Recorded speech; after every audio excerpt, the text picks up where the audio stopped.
Oh, the triumvirates are present, and the pyres burn high. Meh. Hajime. All right. So when we So last left off, in various junctures tonight, I may get kind of sucked into work stuff. okay. Just so you guys know. It's okay. When we last left our impetuous adventurers, Clementine had made some seriously good and incredibly poor decisions, and ended up requiring the removal of her eyes and ears after a terribly powerful god's meld. She is now cuddling a vampire and a cat in a common room while everyone else eats breakfast, with the exception of Grub, who rarely eats and is just sort of like operating the ship as he flies towards the wilds, so that y'all can talk to Bowman to get the Holy Guard back to Wind City so that the city is defended, and Alexander can feel comfortable leaving. Any questions? Toby's there too. Yeah, and there is a little halfling tongue on the floor. Everyone's avoiding. It's not on the floor. I suspect it's on a tray or in a jar or something. Oh, it's in a jar. Okay. That's a really ugly cat. He's not gonna let specimens go to waste. Which Some cat? halfling might need it. So Down what the if a road. halfling needs a tongue? Just walk away. This doesn't concern you. Isn't that good? That sounds exactly like what happened like 2 sessions ago.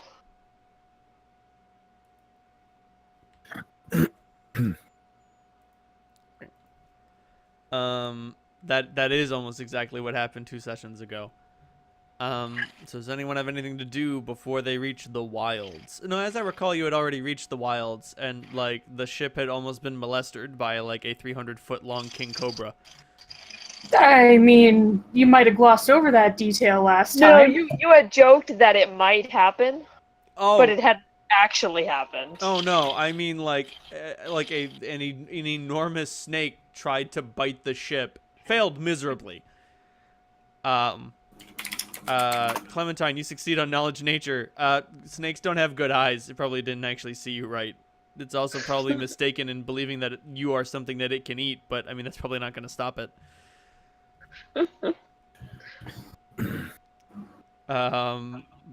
But still, I don't know who witnesses that, but there are reports. I mean, I'm probably still asleep. Video footage is made available to you all. Holt, you've Yeah. heard rumors, but you've never actually seen it. I would definitely be hovering nervously over Grub's shoulder in the cockpit unless he shoos me away. Is this a flying 300-foot long king cobra? No, it was just like on a tree and leapt up into the sky. And it did not get close enough to the ship to like bite it or even get anywhere near close to it, but it tried. I mean, we're talking like, you know. I'm not gonna click on any. I go Drax on it. Don't, Stiff. Jump into the mouth. What's wrong? Well,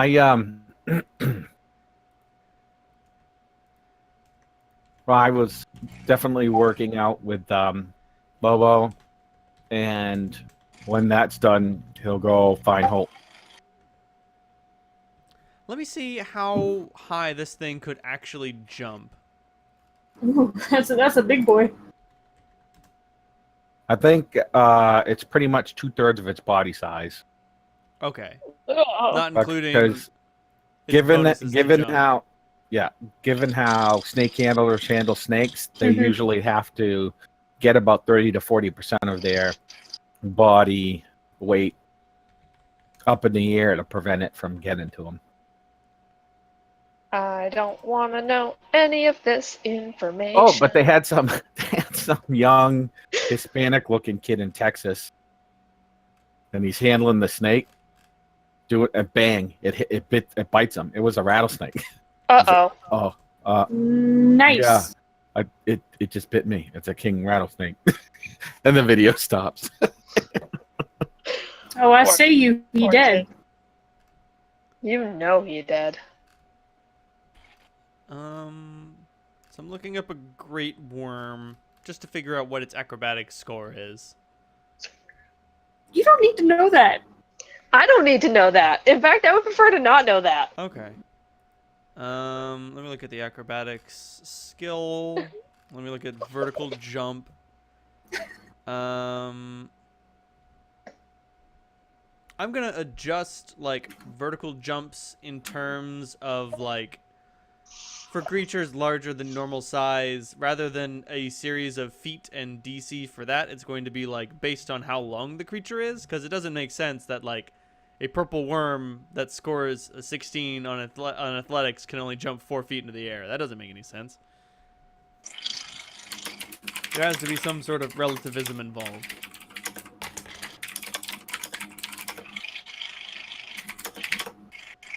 Okay.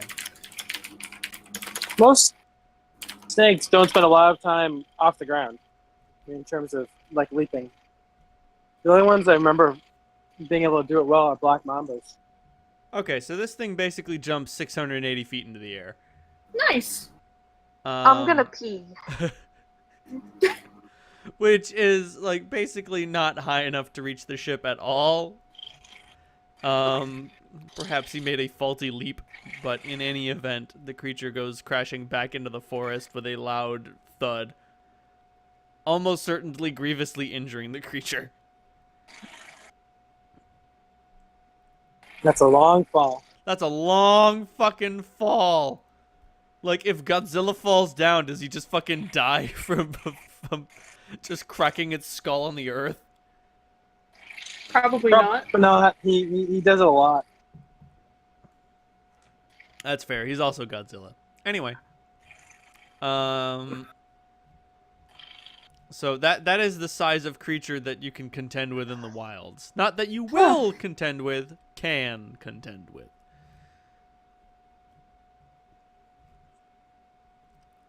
Holt and Salandra, you're aware that most of the larger creatures generally tend to ignore smaller beings. Probably wanted to eat the ship more than us. Exactly. It looks at you and says, "No, you're not big enough food." Someone find the Fantastic Voyage meme. Holt, Rivo finds you. Rivo, you go out under the bridge. Holt is nervously, like, holding on to Grub's shoulders as he flies around and says, "Hey, buddy, it's okay. It didn't get us. It's not going to get us. You're going to be okay. Say the fucking words. Say the fucking words." You're gonna be okay. Okay, alright. Stops white knuckling Grub's poor shoulders. I wonder what other sort of megafauna we might find in this fucking place. Interesting. Huh. Oh, Rivo. Great. So, before all this went down, Marduk had some stuff to say. Oh? Well, it was more about the necromancer. But I don't really know what it was that Clem did down there. I know we were supposed to do something in this city. Something with the undead. Yeah. Here, I need to get away from this giant window. I can't watch this.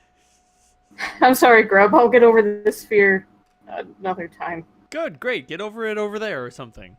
Okay. Holt will walk with you to the galley. We can sit down. We can talk.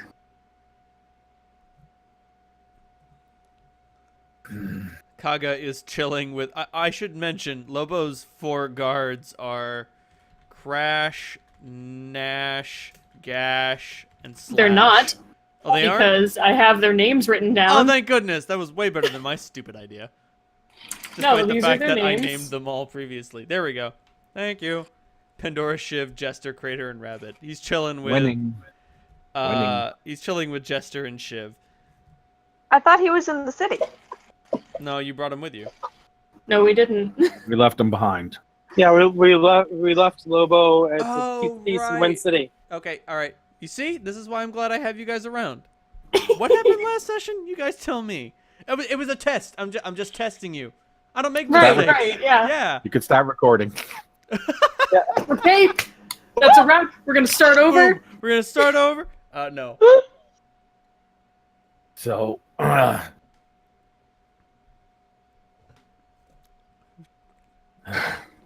Okay, so what are you asking me? obviously the city's safe. For now, I mean, the undead at the gates have been completely pushed back, as far as we've seen. I mean, we flew over the land between Wind City and the Wilds, and there's like 1 or 2 zombies. Well, I was concerned about what went down with Clem. And, well, nobody was around to talk, so I talked to him. And, yeah.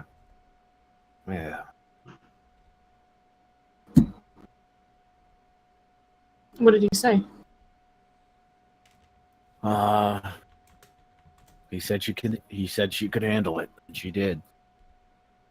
But fucked her up. And it didn't fuck me up, but I got fucked with trying to drag her out, but that don't matter. At least you tried. All I could do was stand there. So you gonna get Bowman? Yeah. We're gonna try to get him back to the city with whatever troops he has left. They'll know how to restore order. It's their home. Yeah, but all I could see was your face when you brought that up.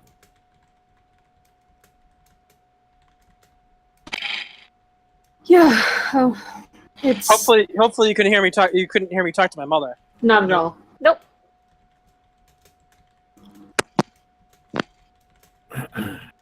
No, it's difficult to talk about. Bowman's. I have some. It's Hey, important to me. I look at you, kind of head cocked. I'm not exactly what Lobo would have wanted either, but I think that, yeah, from what I've heard, those paladins kind of lose their shit around certain stuff. So, just like we were talking about in the bar, I'll get you back. And if you're uncomfortable, I can kind of break the ice. Thank you. Really, it's nice to hear that. You don't need to keep explaining to people what you have to explain. We ain't got enough time to do that. It's true, but if I have to explain myself to anyone else one more time, it has to be to Bowman. I owe him Well. that much. Especially if I'm going to be asking him to come and clean up the mess we made in his city. We didn't make any mess. We saved it.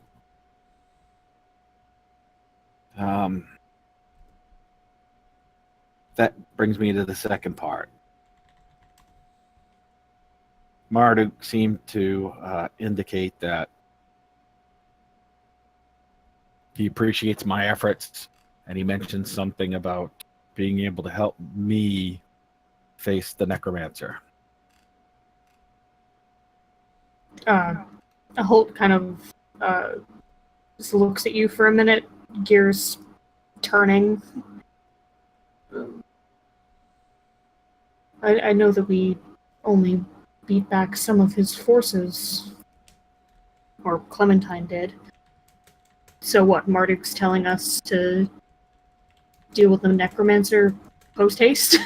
Is that what he's trying to say? No, it came up in terms of trying to prevent Clem from doing what she did by having me step in the breach. And he said, no, that's not your kind of problem. Your kind of problem would be that. And I wish it wasn't, because the last fucking place I want to go in there is against shit that I can't fucking hit. You should be able to now with the enchantments that we placed on your weapon.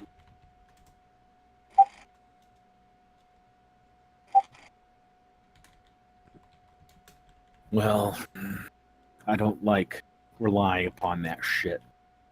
I like knowing and relying on my own fucking back and sweat and blood. But I know. anyway, It's very practical of you. but if they're weak, now's the time to hit them. But I've learned to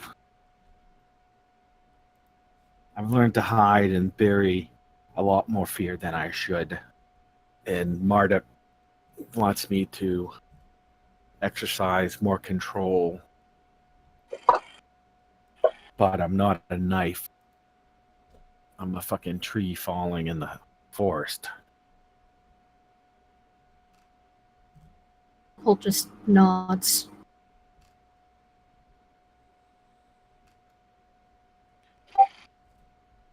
I don't know how to convince, and I don't even know if it's what I should do. But I think that might be what... I don't know. I can ask him. Did he not give you a straight answer? Typical.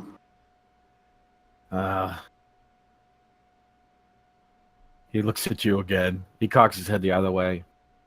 Does anybody think I'm really actually hearing what people say? I kind of hear what I want to hear a lot. I'm a fucking nutcase. Yeah, but you're our nutcase. All right.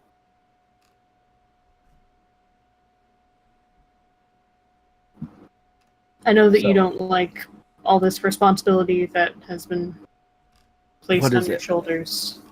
No, that ain't it. Being the vessel for a god. The last thing that I think you would ever want. Well, from a certain perspective, when you're a slave, a lot of things look just like slavery. It ain't that. It was a hard lesson. I almost fucking stormed out on all of you, but Grub and Salandra, for how much it pisses me off to admit it, fucking right.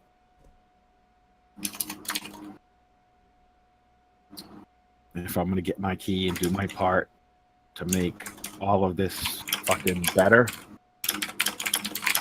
then I need to eat whatever is fucking put in front of me. So, what do you call them? Heralds. Yeah? Yeah. I could be the herald when you find that guy, Bowman. And then given enough heads up so when he does meet and see you, he doesn't lose his shit.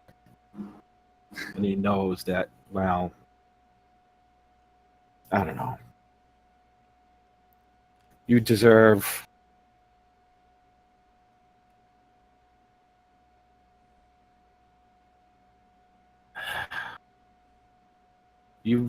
to be welcomed home by family and not fucking judged.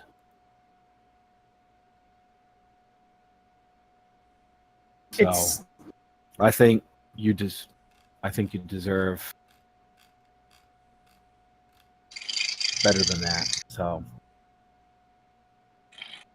don't jump right in. Don't think you're saving anybody. This isn't a sacrifice you need to make. And I think if he has a chance to take a breath, hopefully that will.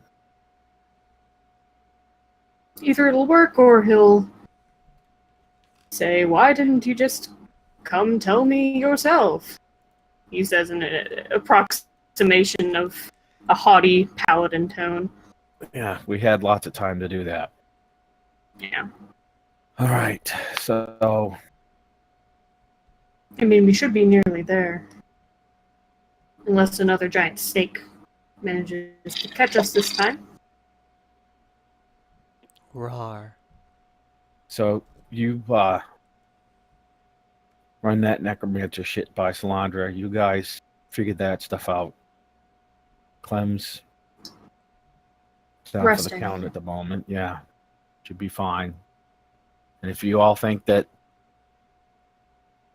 this is the time, as good as it's gonna get, I'll find out from this guy.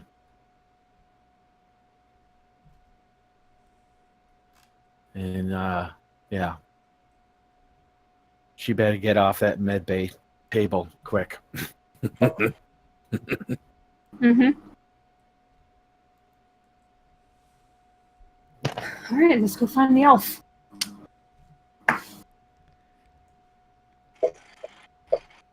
When I see you guys approaching, anything that either of you need from the consortium? I need to get some diamonds for Clementine. Need no, want yes. Well, remember it's a spell, so can't cast it continuously. So if there's something that you want, tell me. I'll go with you. I'll go off into my room. And Were you two coming to see me for something? I'm picking up the bat phone. Yeah, when the two of you are alone, I'll tell you that, so Rivo apparently talked to Marduk, who thinks that it would be the best idea to hit the necromancer while he's down. That's reasonable strategy. But where does that leave Vendruz? Stuck inside of our ship as she loses an opportunity to retake her throne. Yeah.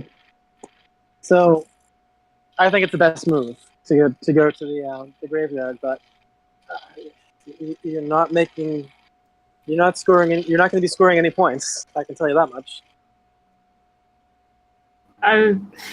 It's still my opinion that we should get her to the mountain as soon as we can.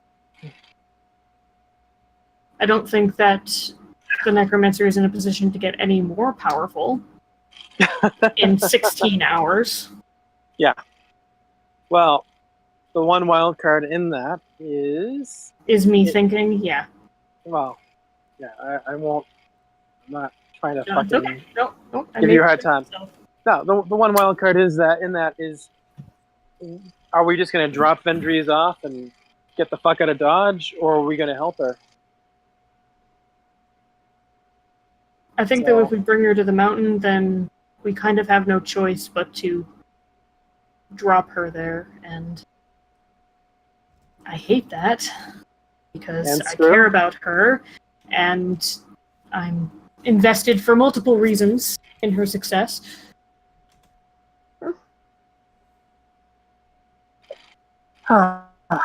Yeah. Not the least of which is that if she gets killed, then I'm dead. Yeah. Yeah. Oh.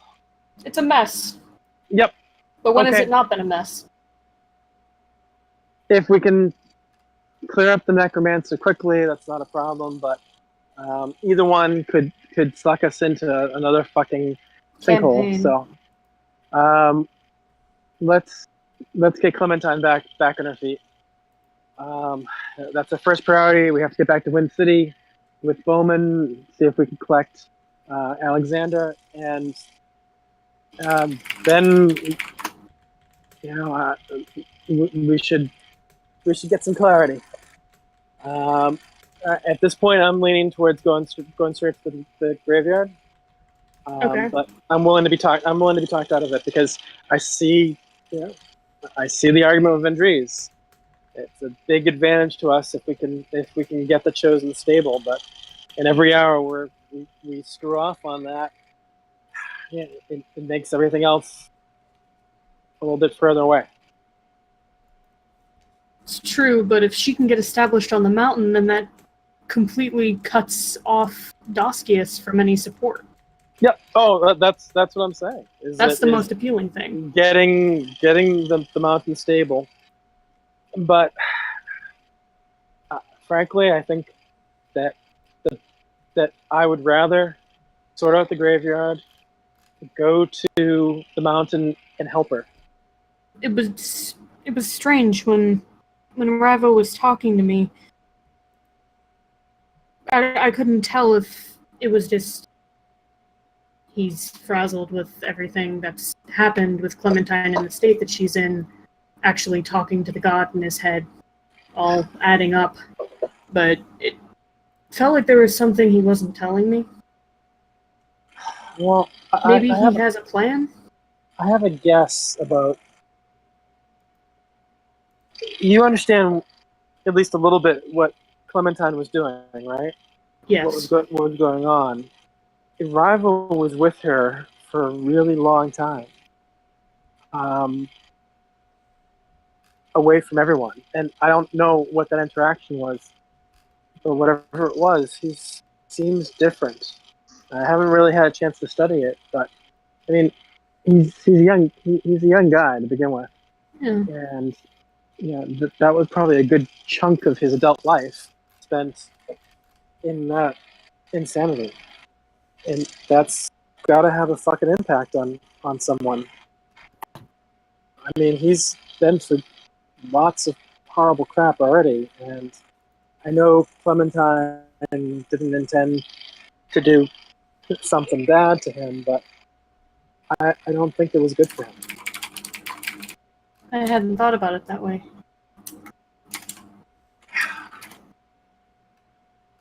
I kind of forgot about all of the time stuff. The stops. Yeah, it's... I've been wanting to talk to him about it, but I don't have necessarily the most affectionate relationship with him, and I don't know how to broach it. I'm not the best person in the world at the whole fucking comfort thing, if you haven't noticed. I haven't. He's psychically fragile, and that was a fucking wood chipper. Actually, that's probably not a word that Saladra would use. No. Meta pigeons. Pigeon noise. Oh. The fuck? There's guns. Somebody's got a wood chipper. Yeah, you know. They're not like super advanced guns. Like this. Well, there are some really super advanced guns. I need to get a calculator out. So,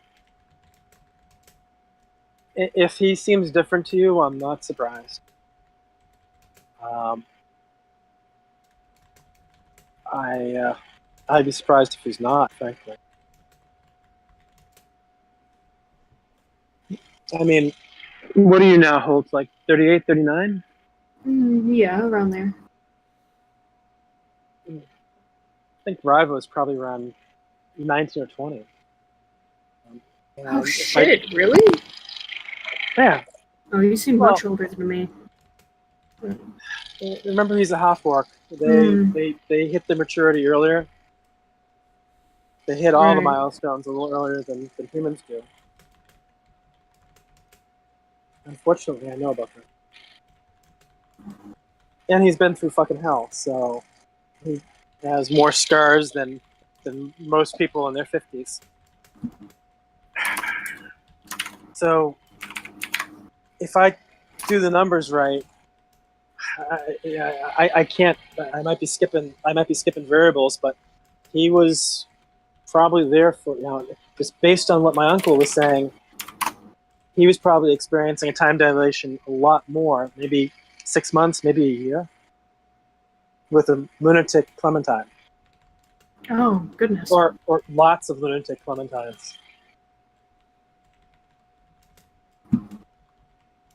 So, I'm guessing, but those are my kind of edge of the envelope calculations. Okay. So that would be like a couple of years for you and I, in terms of percentage of his life.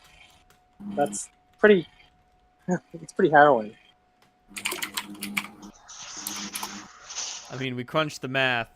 Clementine is aged 9.7 years. What did my calculations, based on the information I had, what were my calculations about how long Rival was in there? I don't remember. 2 months. It was only a few. It was only a few months because he was only there for a couple of rounds, and he was only attended to by some of them, not all of them.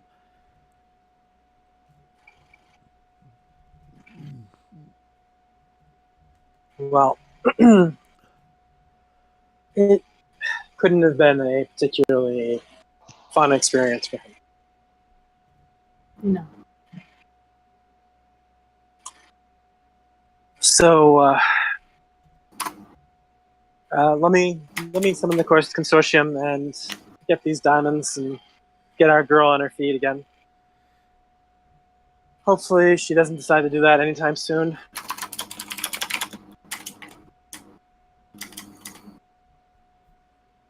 Sounds good. I have a few ideas of things I'd like to describe to them that would make fighting the Chosen a little easier for me, I think. What, brilliant energy? Brilliant energy? No. I'm not a ranged weapon person, but I'm sure that they can come up with something to give me a hand.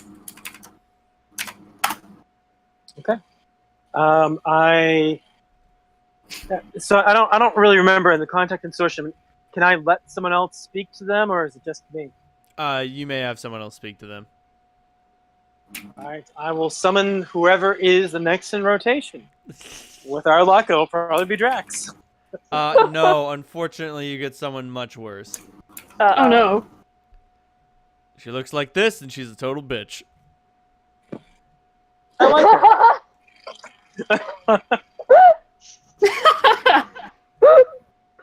Like, Salandra, you definitely build a connection with this person, but she does not give a fuck about you, talks down to you constantly, treats you like garbage, and you're like, oh yeah, I need 5,000 gold pieces of diamond dust. And she's like, oh my goodness, 5,000 worth of diamond dust? Oh my goodness, what you gonna do, fix someone's boo-boo? She obviously does not want to be having this conversation and executes this transaction as quickly as possible. Next up. Alright, I have something a little more fun. Definitely not too difficult for you. But more exciting than 5,000 gold pieces worth of diamond dust. Try me, big boy. Alright, great. I'm looking for something that can stop bleeding damage. Oh my goodness. Mm-hmm. You use your hands with little toys. I do. Oh my goodness. That'd be so cute if it wasn't so pathetic. He'll laugh along with her. It's like, yep, I am definitely pathetic. I'm so pathetic. Totally ready to give you. I need this 16,500 gold piece amulet. And yep, that gets purchased, credited to your account, and delivered. She like tosses the bag at Salandra. Salandra make a reflex save, and tosses the amulet at Holt. No reflex save is necessary, but you can make one like if you want to catch it. The issue is the Okay. diamond dust, because if you drop that, that would be bad. Uh, I fumble the necklace. Oh fuck! It falls all over the ground, flopping about all over the place. One of the gems falls out of it, and she's like, Apparently that gem Wasn't has. the best throw. oh, reflex save. That's what you said. I'm about to say, I well, was looking. what? I was looking for a skill, and it's like, oh, wait, you said reflex There's save. no skill called reflex. I know. You know, I know. she tossed it to you. She tosses overhand. Yep. All right. 27. 27. You're good. You catch the bag of diamond dust without dropping it, much less like letting it fall all over the place, which would be bad. Mm-hmm. Yeah, the amulet's a little busted, but that's only like in terms of its physical appearance. It seems to function just fine. Well, maybe you, I'd like to purchase some bracers that might be able to help me with some hand-eye coordination. Yeah, you fucking need it. I know, right? Jesus Christ. No, it's terrible. How do you live? I'm surprised you just don't fall over and fumble on your sword. Well, that brings me to my third purchase, just in case I fall over on my sword. A little something that might help me, heal up. She Comforts sighs cloak. and shrugs. It's just like, what is it? Maybe a cloak that could increase the healing that I can already do naturally. Oh my god. Yeah, sure. Fine. Fucking whatever. Here, let me just shove 48,000 more gold credits into your mouth. Are you How sure? about that? This thing will only cost 17,000. Oh, it'll only cost 17,000. Yeah, the price is 15,600, which comes out to like 17,000. Okay, I did the math for all three items and came out to 49,060. Okay, whatever. You could just plop in the third thing and she'll give it to you. But like, Okay. please tell me what it is so I can come up with an appropriate insult. Oh, I tossed it in the chat. Oh, I see the periapter. Oh, I didn't see the Arrow Master's The Comfort's bracers. cloak. I And the didn't, Arrow Master's bracers. I didn't see those. You know something? I've been meaning to get it for a long time. Maybe it's time. Come on, Solandra, live a little. We've got such excellent help with us here today.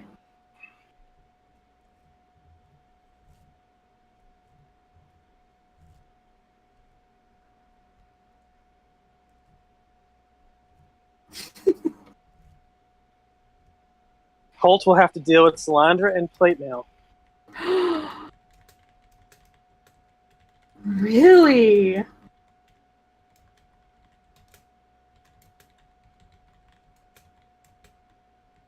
Salandra.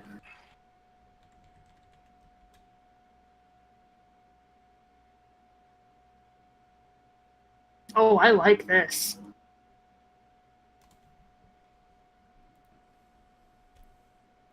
Celestial plate armor. What the? I've been able to use plate armor for a while. Oh, well then.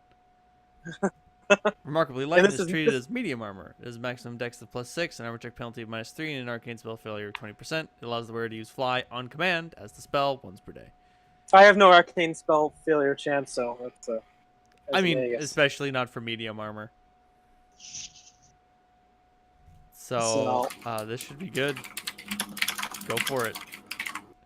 That being said, it is still going to slow you down. Despite What? it being remarkably light, it still suffers the full plate movement speed penalty. Oh, So you'll still lose 1/3 of your movement speed even while you're flying. So you'll only be able to fly at 40 feet per round instead of the 60 feet per round. well, then actually, if I probably would know that. You do know that. So in that case, we go with option number 2.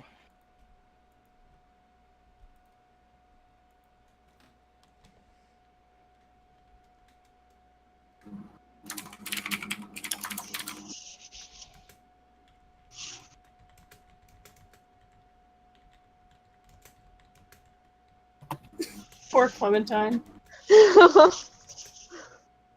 Poor Clementine. Yeah, you guys are out doing work. She's just sleeping away.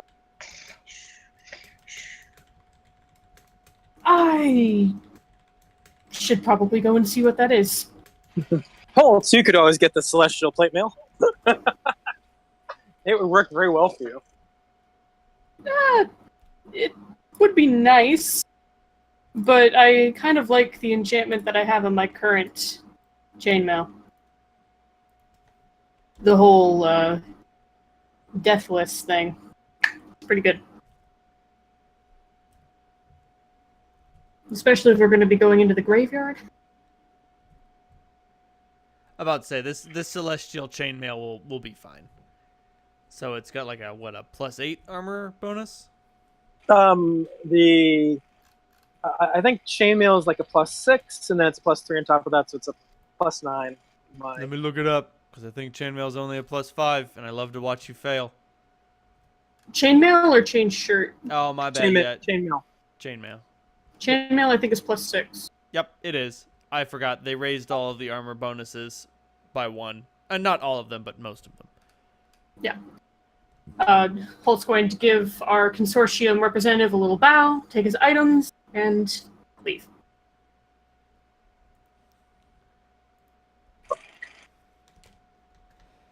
Hey, how much would it cost for me to upgrade? Oh, actually, Grub might be able to do that. Never mind.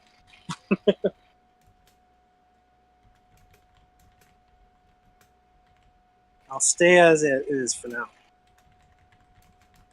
Approximately where has the loud smashing sound come from? Rivo's room. Ah, I see.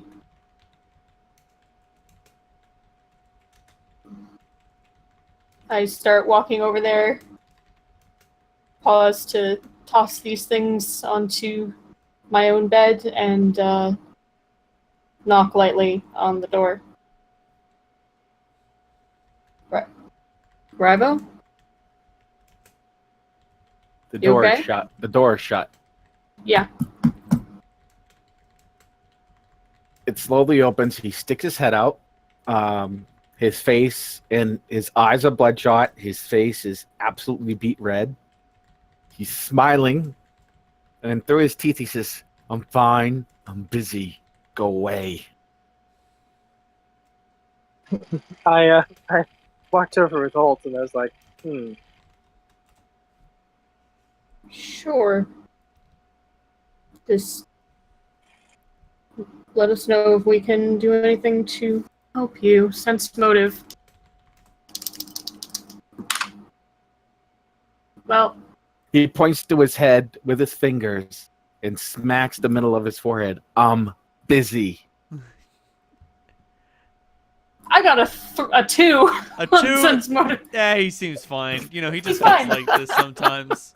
I don't want to get in the middle of it. It's sometimes not your circus, not your monkey. Not my shit, not my problem. I put up my hands and I back away from the door. I go back to my own quarters. Is Saladra still standing there?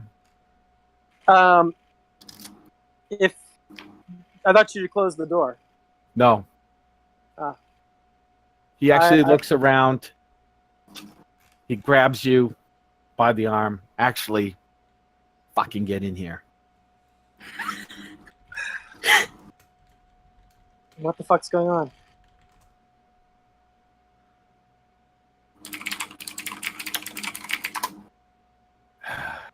I can't be me anymore. And I thought it was just me. We all, if you want to deal with the necromancer, we all gotta go. But I can be the deal breaker, but I can't be me anymore. He says it's okay to lie, to fake it. So that's your job. My What job is to do what? Tell me how to fucking fake it. I'm stupid. I need 2 swords. I need a pointy fucking helm. I need to look like him. I need to have, he said, his mindset, his emotional something and Residence, yeah. the spiritual alignment shit. I told him I'd be willing to do it. What type of swords? I'll do my religion. I'll do a religion check, Renald, and say, how is Marduk portrayed? I will assume that you succeed because, like, you need to roll higher than like a 10, and the more you get, the more you'll know. Yeah, my bonus is higher than a 10. Exactly. So he's being I think I'm really like nice. a 26. He's being very understanding. But as you know, I'm a pretty dumb dog. And he wants me to be calm. And, well, he's scratching at his head frenetically. The last 6 months were not fucking fun. I figured that. What did she do? She played with me as rough as she could, but she knew if she broke me, that I wouldn't love her anymore. But she brought me right to that fucking line. Like, when you love somebody and fucking hate them. Yeah, right there.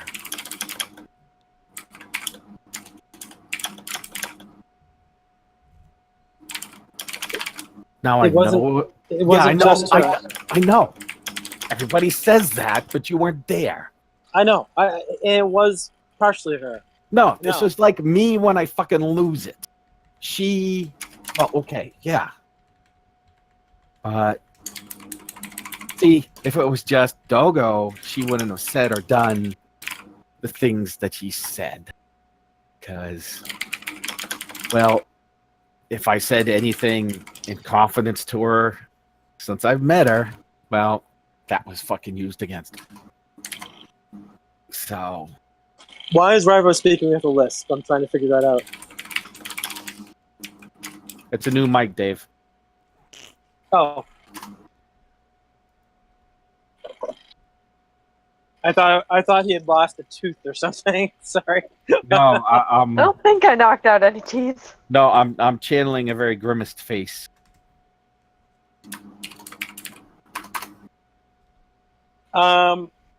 So yeah, Marduk says bastard swords.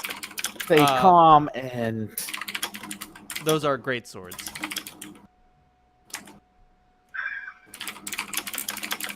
So, are you gonna be? Is this stuff you're gonna use after? It makes no sense to just use it and then put it down. If you're gonna use it, you better fucking practice with it, and you better fucking stay at it.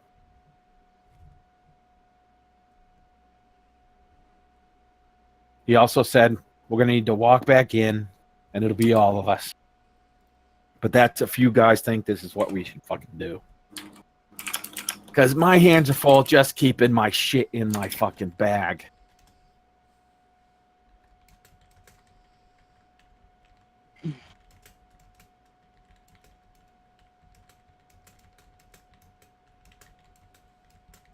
Well,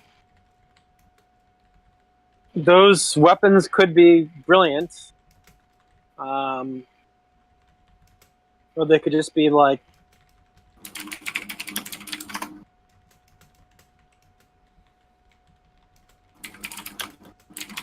What weapons? I don't... you didn't say two great swords to me. Solandra's kind of like sketching something in the air. Oh. She's trying to remember the way... She's like, has her eyes closed, and you can see her visualizing something. Oh.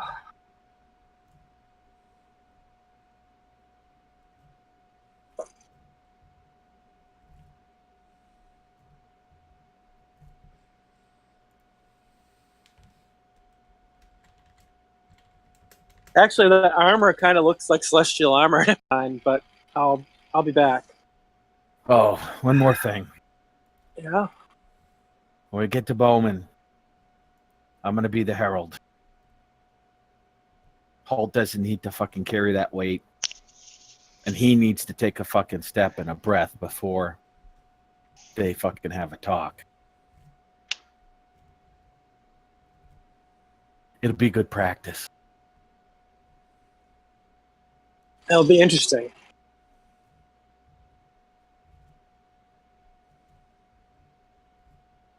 I want to help him. Holt or Bowman? I don't give a fuck about Bowman, but Bowman is Holt's fucking mentor. And like I said, I told him, I said, I'm not exactly what the fuck Wilbo wanted, but I think that he's proud of me, and fucking Bowman should be too, but he needs to be told what the fuck is going on so that he, Holt doesn't need another bad reaction. Because that's what's going to stick. Well, I'm gonna play this smart. I'm gonna talk to Bowman about how best to fucking fulfill your needs. He probably has a better idea of it than I do. I mean, I can make some educated guesses. Oh, you fucking kidding me? What? You're in his fucking temple. I'm an idiot. Bowman is a fucking... That's his god. Enthusiastic nodding from GM. I'm sorry, GM nods enthusiastically. Oh. Fuck. Yeah, that ought to be interesting. Oh, you didn't realize that Bowman was the father of the chick you dissed? That obnoxious one? Yeah, but I didn't know that they were Marduk's people. And that's going to be another... I mean, if Holt thinks swallowing the fact that he's hellbred, how are they going to feel that they picked this dog out of the gutter to be his scion? I have a theory about that. But I don't know if you're ready for it. Yeah, I'm just all ready for more talking. Yeah, I figured. All right, let me go try to fix Clementine, and I'll come back if you want to talk. Shit.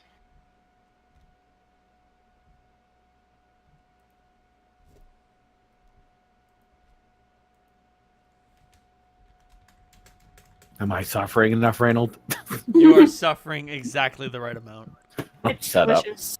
This is the perfect amount of suffering. Just like, oh wait, no, my actions had bad consequences that will haunt me now. Oh fuck. Yes, there we go. That is good. That is delicious. Are you sustained? I am sustained. The night is young and yet my belly is full. Anyway, Solandra, do you deliver the dust? I delivered the dust. You deliver the dust. And then Sarush inquires simply, now where is the halfling? Also, where is that wretched vampire gone off to? So Clementine is not in the infirmary? No. Ah, Sarush announces, no, I had her senses restored to her once her brain was no longer reeling from the input. so Clementine's mobile again. Yes. She seemed Grub. alright. Grub, Yo, due to the intercom. what's up? Can you tell me where Clementine is? Yeah, she's in the common room. All right, thanks. Appreciate it. All right, I go to the common room. I am smoking. I have a cigarette out, and I am smoking heavily right now because I'm getting irritated by being nice to people. It's really getting on your nerves. You enter the common room, and there is a couch upon which there is a sleeping Clementine, a very awake and incredibly uncomfortable vampire, and atop them both is a slumbering cat. And Toby's there. Oh, and Toby is lying up against them. Zoltan looks to you and says, Salandra, please free me from this mess. I could rise myself, but I don't want to wake anyone. Well, we fucking need to wake people because she needs to get to the infirmary. Oh, great. And I know you're not a fucking cat. Get off. Holt, what did you name the cat? Oh, Cheech. Cheech. Cheech hops off Clem and looks standing on one of the couch handles, looking up at you with a knowing grin. At which point, Zoltan looks to you and just almost hits himself in the head because he should have had a V8 and turns into gas.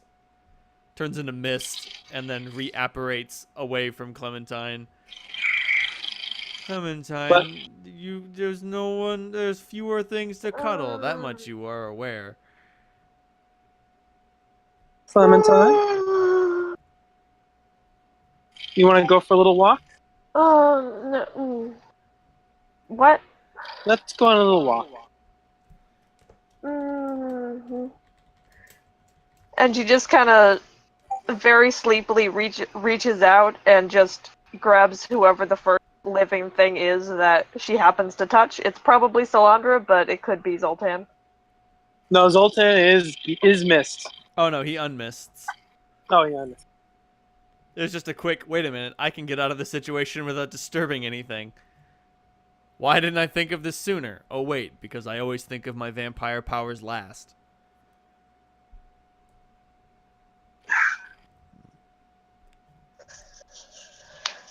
Clementine kind of grabs Salandra quite drunkenly. I will use my powers for evil. What do you do? I am doing my best Kira voice. So, come on, honey, let's go. Have to take a little walk. You'll feel so much better. You'll feel so much better. Come on. Where's Salandra? Yeah. Right here. No. I am using my evil diplomacy skills. Okay.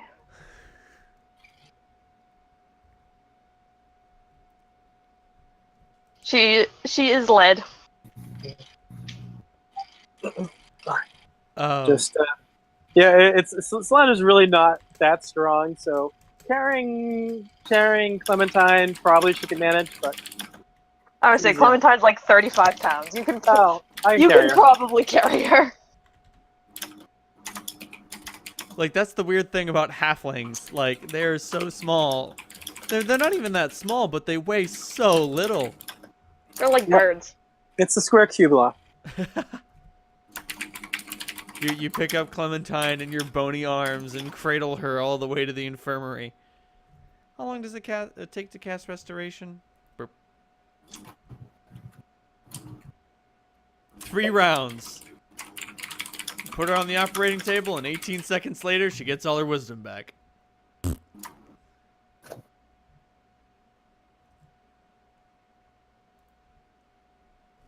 Clementine kind of pops up like a toy and wraps Salandra in the biggest hug Salandra may have ever had. From little arms. Mm-hmm. You're throttling me. Salandra, I love you. Thank you.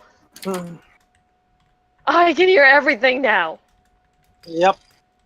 Well, more accurately, you can hear everything that's actually happening, as opposed to hearing some things that are happening and some things that are not. Salandra takes her face, pulls back one of her bottom eyelid, looks in her mouth,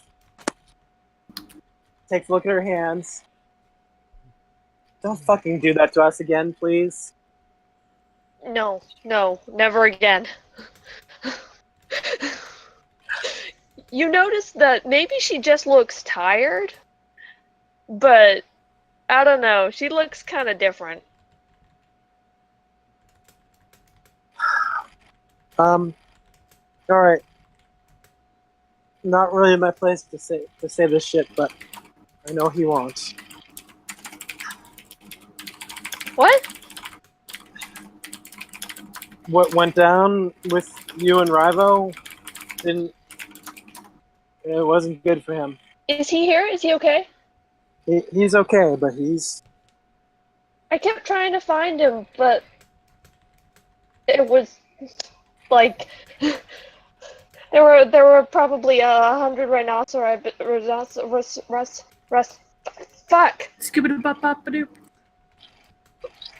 I think it's Iz. Sorry, are And you also- okay?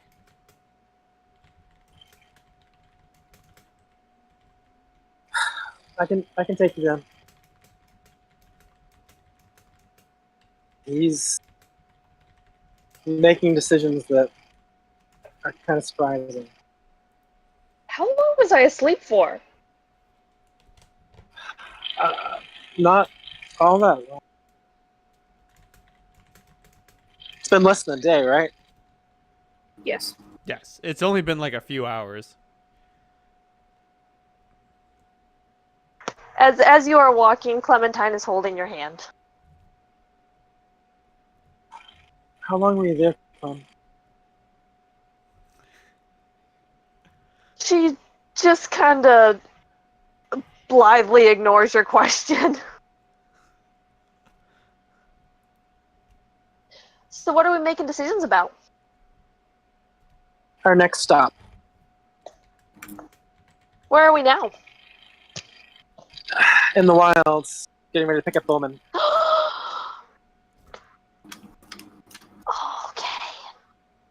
I haven't been here for a really long time. And me either. I know I was born here, but I don't remember very well. What? Yeah, I was here until I was a teenager. So how many years is that for you? Oh. Important questions. 35 years?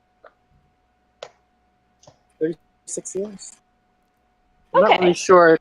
It was pretty foggy. I mean, teenage elves don't have much. You don't have much continuity.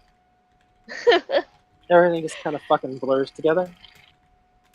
Still I does a think lot I of know times. how that feels. Just sort of like I was here and then I was in a fucking junkyard. I know I stopped a couple places along the way. Remember I told you I was in Wind City when I was younger too. Yeah. Oh my god. I just don't remember it. Okay. Let me deliver you. Actually, are you ready for this? Of course. Okay. You're a fucking grown-up lady. She kind of gives a hysterical laugh at that.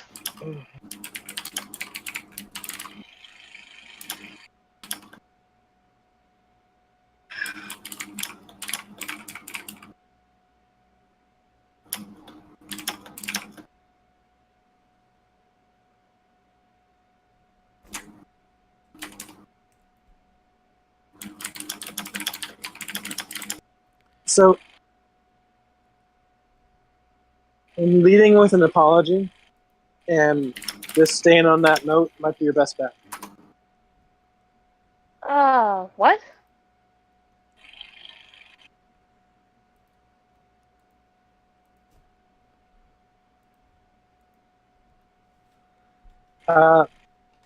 She kind of just like bounces ahead and starts hammering her tiny fist on Rivo's door. He is not there. Or wherever we're going. Oh, okay. But he is in the exercise room. Is that where we were headed? If I knew he was there, I could probably hear the clanging. Yeah. He's lifting all of the weights. Followed. Everyone, all of them stacked up. Hey, You guys do your Rival. thing. I'm a piss machine. We have Clementine back restored to us. Clementine bolts forward, grabs Rival by the sides of the face, and just like digging her little fingers into his face, just holds him there looking very intensely at him, and then just kind of squishes their foreheads together and just stays there. Hmm.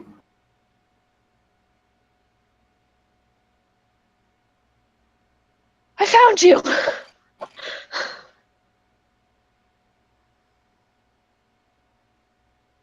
Why is she up so fast? Are you okay? I'm fine, are you okay? I'm sorry I couldn't find you. I tried to find you and everything was so loud.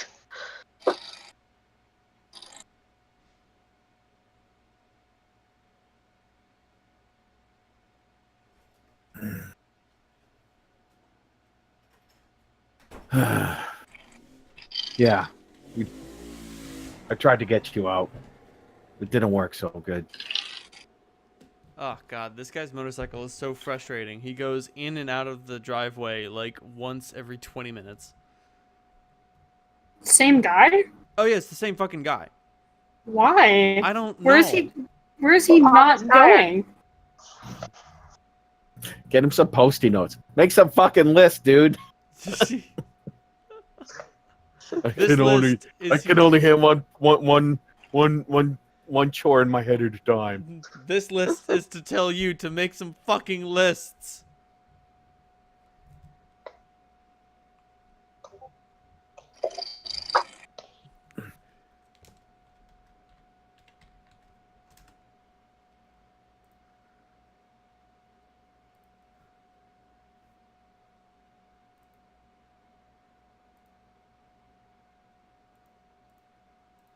You didn't look Sorry. so good a couple hours ago. I'm fine now. Takes me right up. All better. No problem.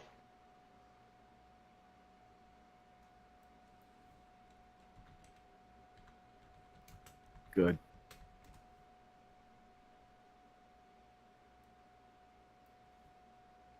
Though you do notice she has not let go of your head.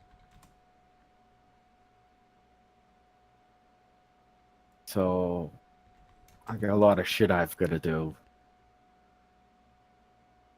And it's Okay, not. what are we doing? None of it's very rival-like. I know how that feels.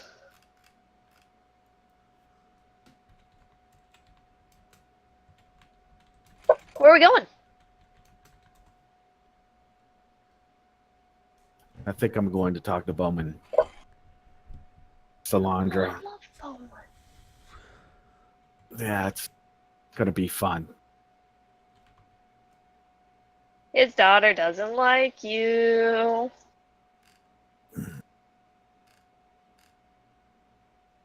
Ain't fuck all I can do about that now.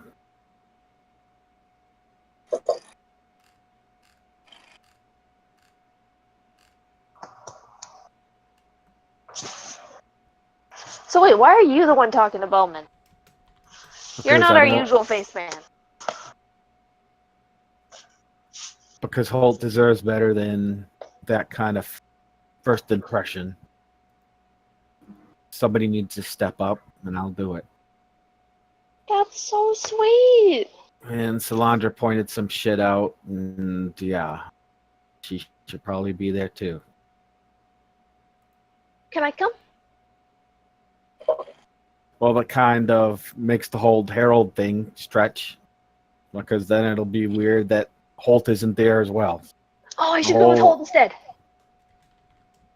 The whole idea is to kind of give Bowman a heads up as to what's coming so he can be his best self when he sees his protege. Okay, that makes sense. I like that. I'll go with whole. I'll be like the her.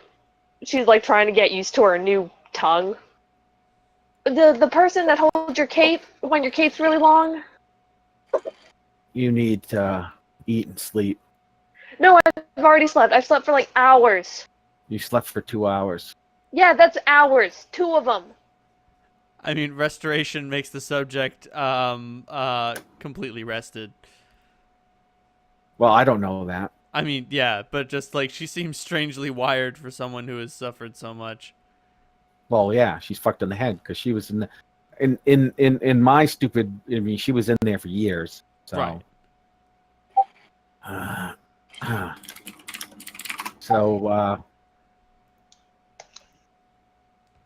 I was in there for half a year, get my mind fucked. Jesus. You were in there for years.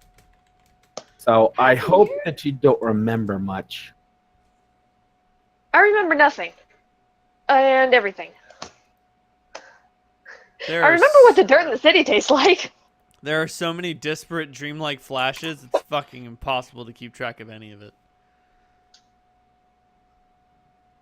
They had a serious rat problem in the prison, but that's all gone now. Now the rats are living in the prison like it's their own home. Did you know that there are 5 million cobblestones in the city? I counted them. 2 times. He lets go of the weight. He takes one finger, puts it across your mouth.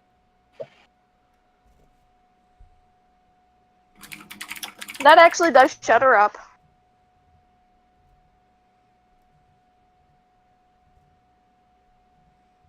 I don't know much about what was left of Holt, and I don't know what's left of you after this.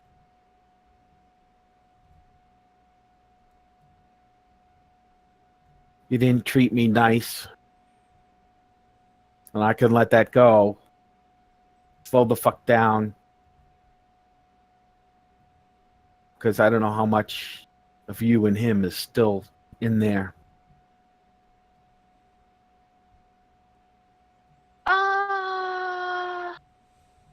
Can I talk now?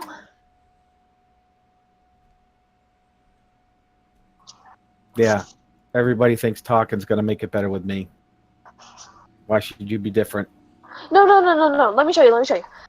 And she takes you by the wrists and like stretches your arms out as far as she can reach. So I got chopped into like 100 million. No, 426,000 little pieces, like all the way stretched out, and then squished back together. So stuff might have gotten lost, and more stuff might have gotten squished in between all of the parts. But that's kind of where I am now. So I don't know.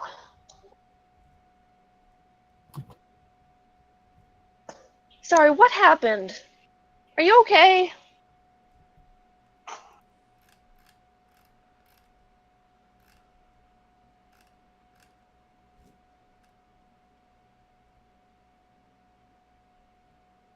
That was actually going to be something that Bride dropped off at your door. You read his mind. He needs a costume.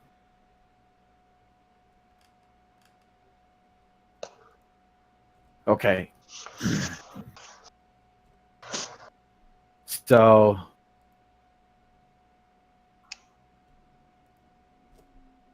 I'll tell you what I told Sal. I'm not going to lie. I went in to get you out because I love you. But you brought me to... Yeah, well, you weren't very nice. And that other god, he doesn't give a shit about that. And you didn't either. So it made me really mad. And I couldn't take that out on any of you. So all I could do is shove you, and then another you would jump right back in my face and take all of the private things that I've told you and use them against me. So, yeah. Being Why would I close do to that? you, good fucking question. But it wasn't just you. Why? Why would he make me do that? Because he was too busy having fun. And other people don't matter. And, well, you let him out to play. And I get stepped on. I'm still here. I'll get over it. But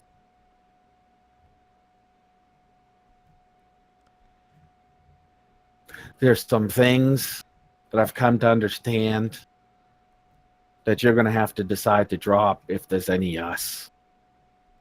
Because you like to fuck everybody who walks, and I haven't done anyone, and you say things sometimes, well, I don't know if you could be happy with somebody that's simple like me. So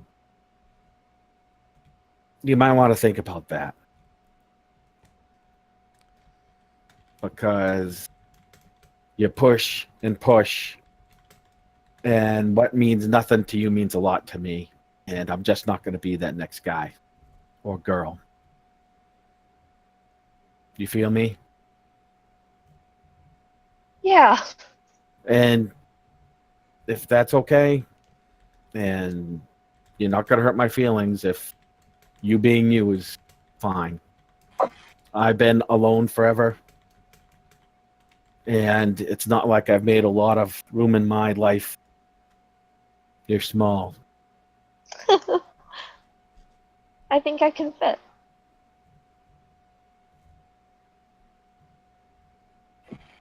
She just gives you a big hug.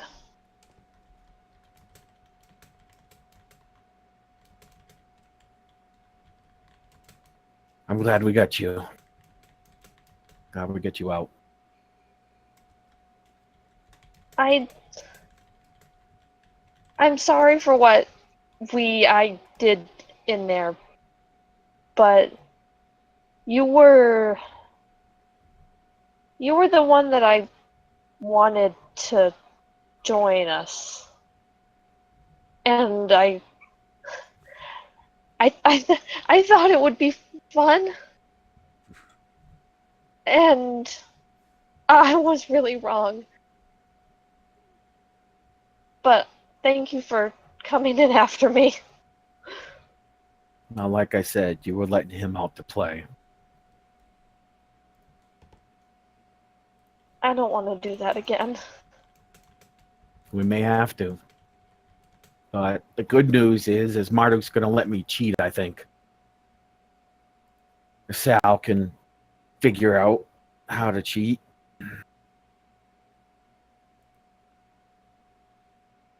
I mean, I can.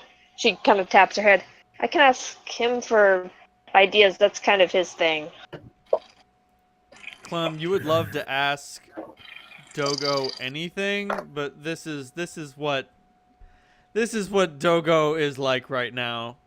He's asleep in that chair. He's sleeping in the wet spot with a big smile on his face. You son of a bitch! You wouldn't let me sleep. He just holds up a middle finger, says nothing, and rolls over and looks away from you. Like, you look at that room and you think of the bender and you're like, oh god, how long is he gonna sleep? Bastard. Even chaos gods need their rest. So, Yeah, I understand. Weak ass bitch. go get Salandra. Tell her, well, I don't know where we're going, but we could go pick up that fucking sword I stuck in the ground, because that'll save a lot of money. I need to. Oh. It's like I was in the arena again. I need to be another character. Wait a minute. Doesn't Marduk have two swords? Yeah, I can't use my hammer. Well, then how can you use rain if you...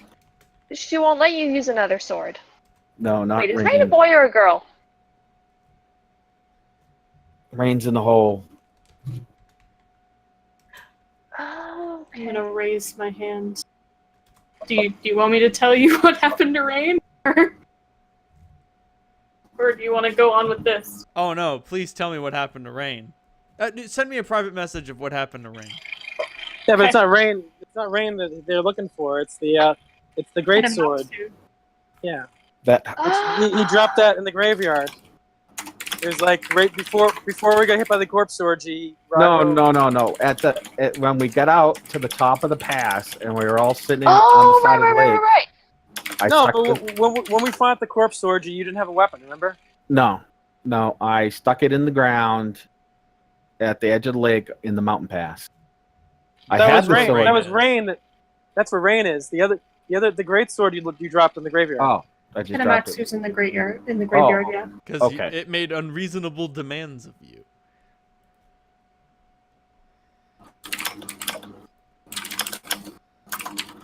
Well, I hope you understand the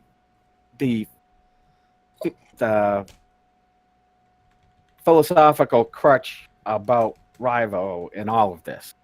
So, it's just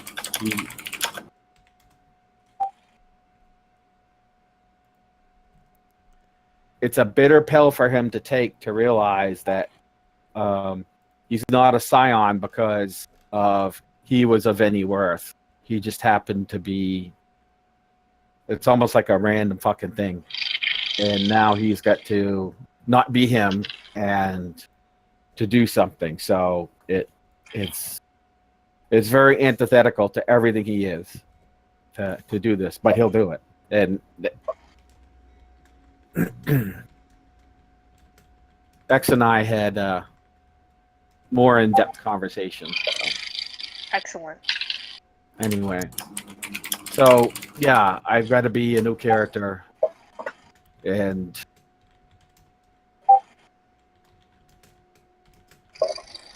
I hope I'm strong enough to pull this off. Because it's dangerous to fight like that. Look, no matter what character you're playing, remember, you're still writing it.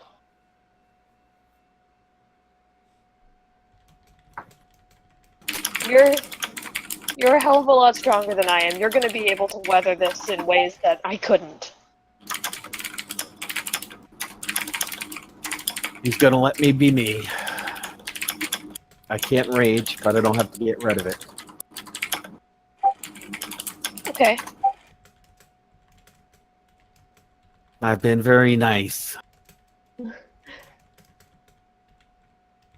Is that what he wanted you to do? No, it's not really working, but I'm trying, and that seems to be enough. I'm not a god.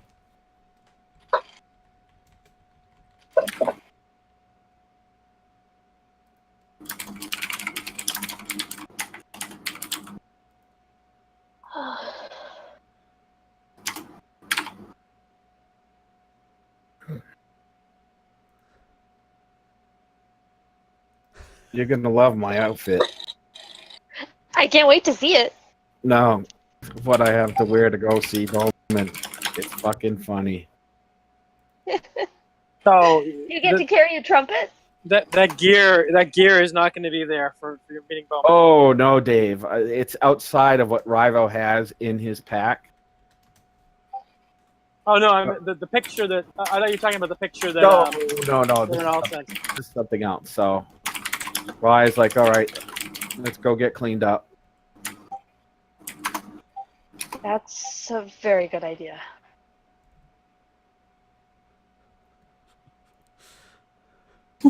You do not want to know how long it's been since I had a bath.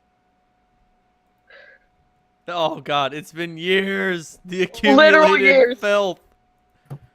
The filth!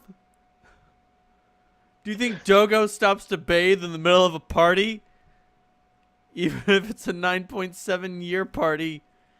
The party don't stop.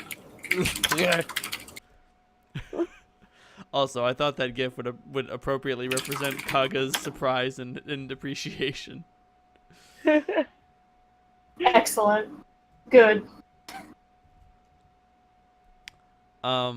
Anyway, y'all get clean. Holt, didn't you have a question to ask Salandra? I did. She wasn't in the room where she was talking to the consortium when I went to go check there. So I'm kind of wandering around. So do you deliver the bottles to Kaga, or do you like have a chat, or do you have a drink? I have a chat with him. All right. As you're wandering through the halls, make a perception roll. Sure.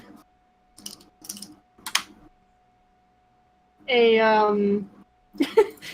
a 5. Oh wow! Actually, you passed by. No, Salandra. wait. An 8. Oh wow! Meet to beat. You bump into Salandra as she is stealthily wandering through the halls, musing to herself. Like literally bump into her. Like it was very difficult to see her at all. Oh, hey. Oh, sorry, distracted. Lost in thought. I can understand that. I actually had a couple of thoughts about the graveyard, thinking about it. Two. You can still do that.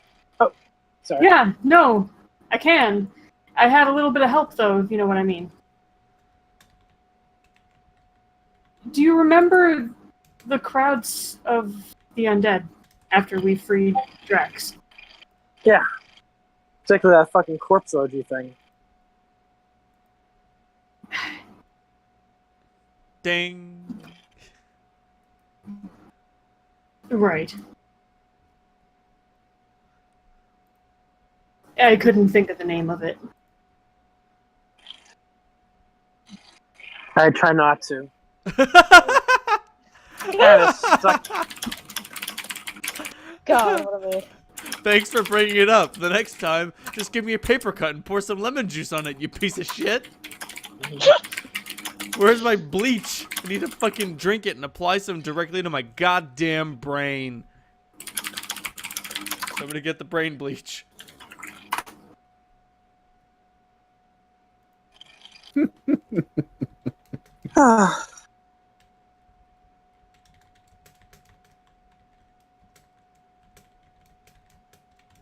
So, Is what were you going to be?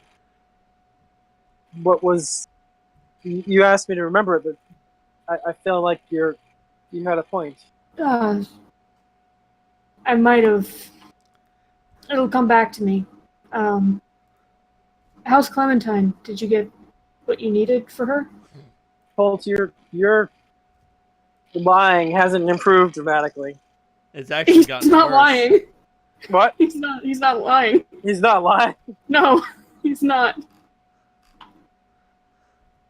No, really. I slipped through my See- fingers. Restoration completely revives your body and soul, but brittle. She's wired and energetic because, well, everything's new, but the types of scars she's got aren't the ones in the body.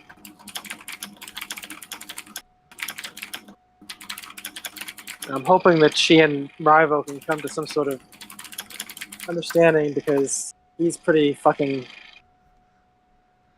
unhappy. So Yeah, I'm sorry I left you alone with him. I just didn't want to risk Well- making things worse. no problems. I don't have any issues with Rival anymore. Well, that's good. Neither do I, for the record, but I just feel bad for him. The parts of him that concern me, well, I think the parts of him from which he drew his strength are certain.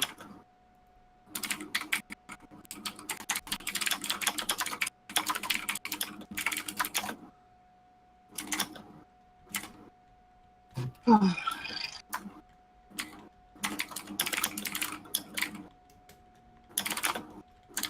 we're almost there. That's good. In your, you probably don't remember, but do you have any idea of where Marduk was buried? Me? Well, you worshipped him, didn't you? I fought as a paladin, and I guess I worshipped for convenience's sake. I wasn't devout, particularly. I only know stories. I can't recall. Are we looking for a particular tomb? He seems kind of embarrassed that he can't bring that information to the top of his head. Marvo's going to need help to God know. It's not really in his... He's pretty far away from being able to match the psychology. So Marduk suggested that he take on the appearance.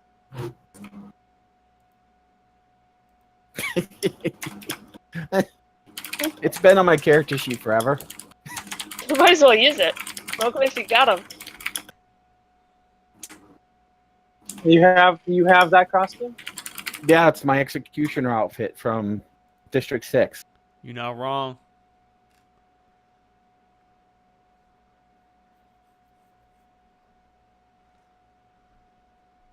He was going to hand you all of his armor and his... He freaking likes that hammer. He's fucking not happy.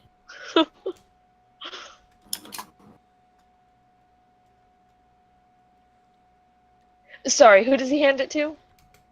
No, Salandra went to his room to... Okay. She would have known to grab that shit. Okay. I was saying, if you hand it to Clementine, I don't know if she can actually lift that. I was laughing because as I was looking for reference art, there was a picture of that looked like Rivo, and next to him was like a... Rivo, hold on to your things for now. Okay. We may not need to... My passenger has made a suggestion. Let's see if it's practical. So, anyways, there was a picture of like a full-fledged black executioner, and then there was this standing next to him.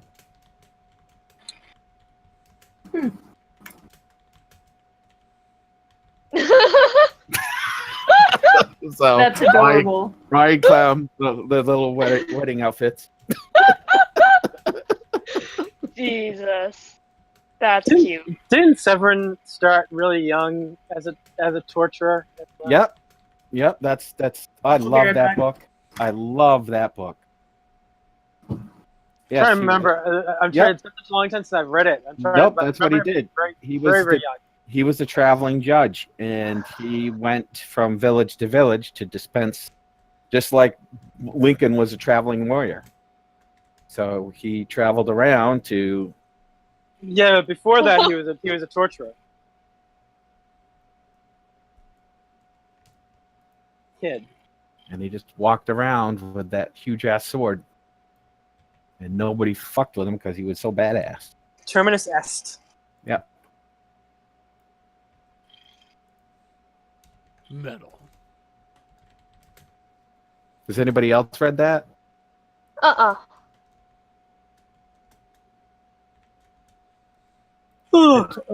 Gene Wolfe, right? Yeah. Gene Wolfe is generally regarded as being one of the best writers to write in science fiction and fantasy. I'm game. So I don't love him in the same way I love Octavia Butler, but I appreciate him greatly.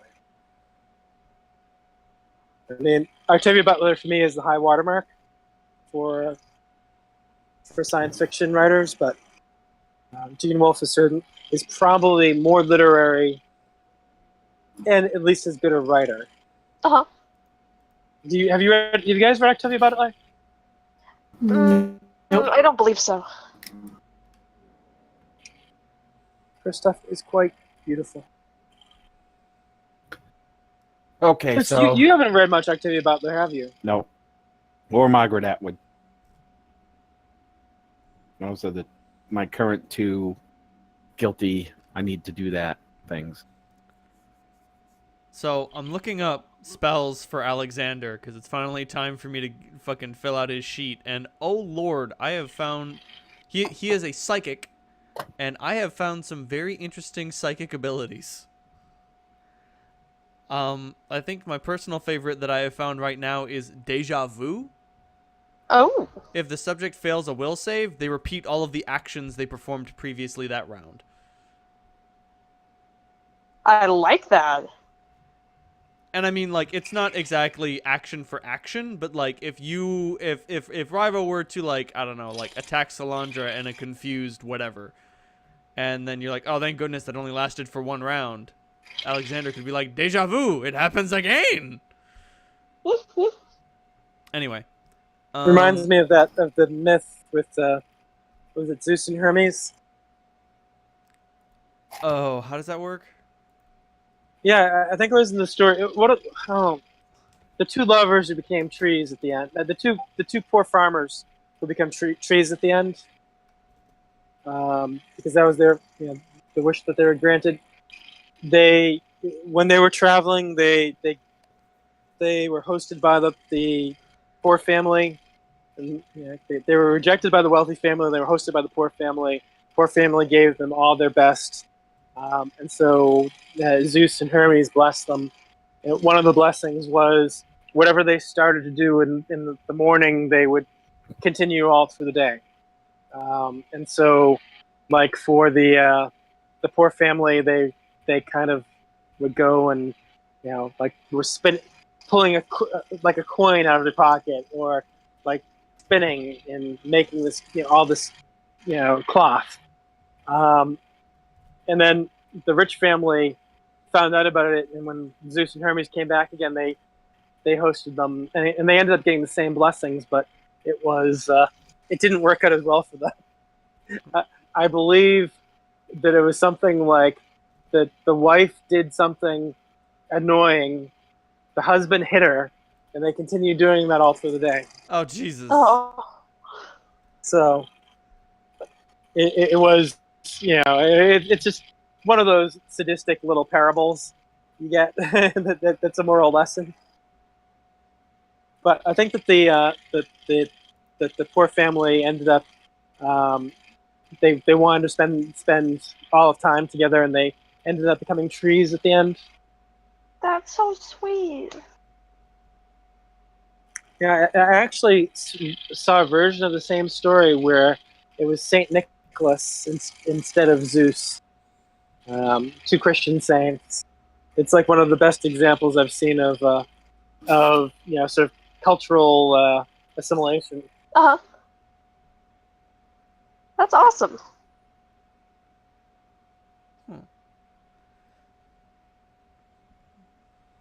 So after our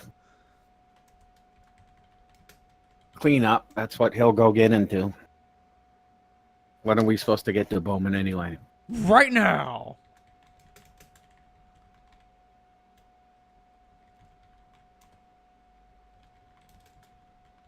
I mean, you get a report from Grub, who reports, I do declare that we must be above the Holy Guard camp. Gotta be. A bunch of things down there. Not seeing any elves in the trees trying to blow us up. Gotta be guard. All right. You go get you go get dressed, and then get Holt ready. We'll go down and speak to Bowman and bring him up. Get a thumbs up. I'm glad you're back. Me too. It was a long time down there.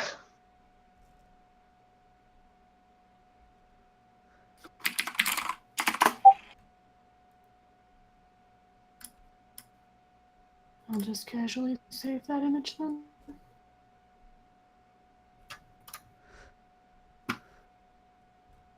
For reasons. Raisins. Art reasons. Yeah. Cool. Oh, Jesus. I'd go find Salandra in my monkey outfit.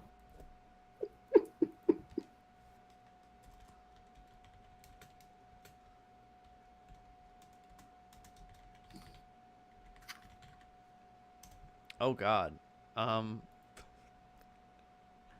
do believe that Alexander has a deadly combination of abilities. I would hope so. You will learn more about Alexander's dark power, but I will simply tell you that he knows a spell called Bloodbath. And Blood? when combined with his Sap Will ability, it Oh, makes dear. it so his opponents will simply lose. Well, didn't the Mind Flayer have Sap Will? Oh yeah, he is also a Mind Flayer. I'm sorry, did I not make that clear? Oh Made no, it quite I clear. knew he was a Mind Flayer. Okay. I thought he was actually technically something like a Phrenic. Phrenic something. Scourge is just what they're called in Pathfinder. As far as I'm concerned, considering they're the exact same creature, they're the exact same creature. Because I don't have to comply with D&D's copyright policy because it's open gaming license, but Paizo does because they publish the actual book. Right. Right. Reasonable. But Bloodbath makes it so you deal 1 to 6 damage to yourself and bleed for 1 to 6 points of damage every round, and all opposing subjects, up to 1 creature per level, no 2 of which can be more than 30 feet apart from each other, also begins bleeding, taking as much damage as you do. Oh, So that's nasty. if he saps will, they can defend themselves if they're attacked, but may not initiate any action. He doesn't attack them, he just casts Bloodbath, and then they all just bleed out and die. Brutal. I love it. Fucking brutal. Anyway, don't listen to my dark musings. Don't worry about it. Don't worry about it. It's the thing about Pathfinder. There are infinite paths to omnipotence. Or situational omnipotence, at least. Pick whichever you prefer. Funny. Anyway. What were you guys doing? I went to Rago go was get- going to find me. Right. Salandra, what have you been doing? I've been racking my brain for a solution to the problem. Fair enough. That being said, Checking out any books or resources on board. you find nothing of particular use or note. That being said, you do see Rivo come in dressed in that ridiculous monkey getup. What the fuck? Clementine kind of bounces behind. I think he looks wonderful. That's all I've got to wear. Bowman will think it's respectful. He's never been to an execution in District 6, so he won't know what it is.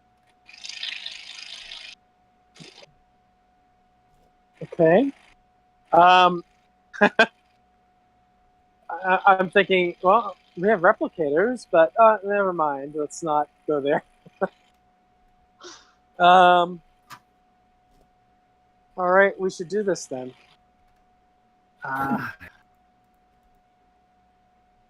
We'll see if he comes back on board with us. Well, I told Clem to let Holt know. We'll be bringing him back.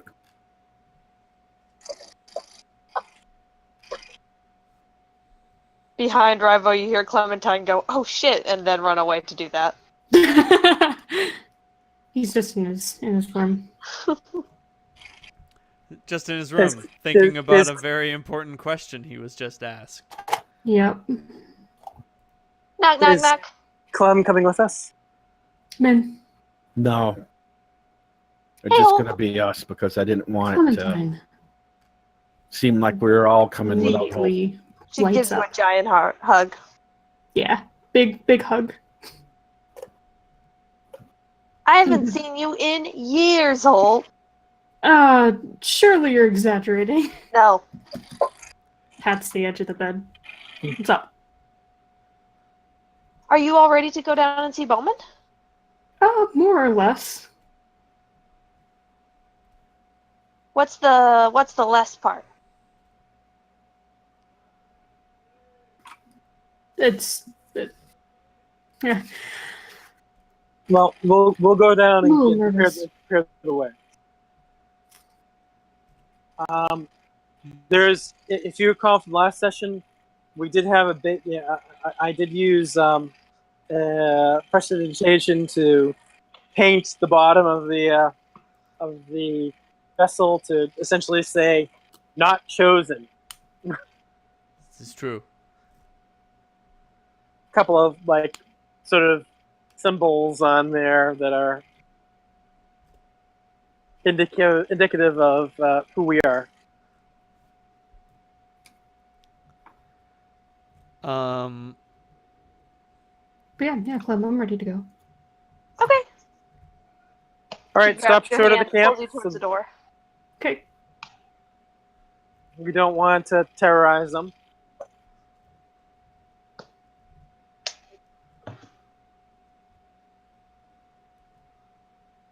Grub, can you teleport us down there? I can make that happen. All right. We really don't want to get.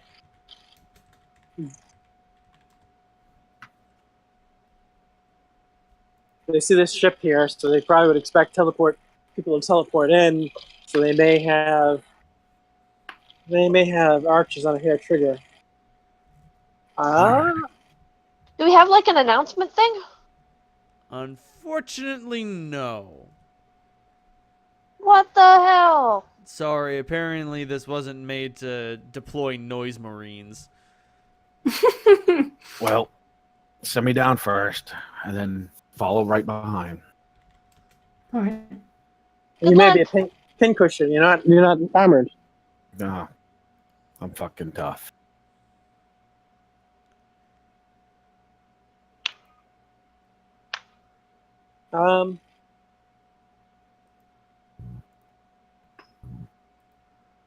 You do know his DR is like significant at this point.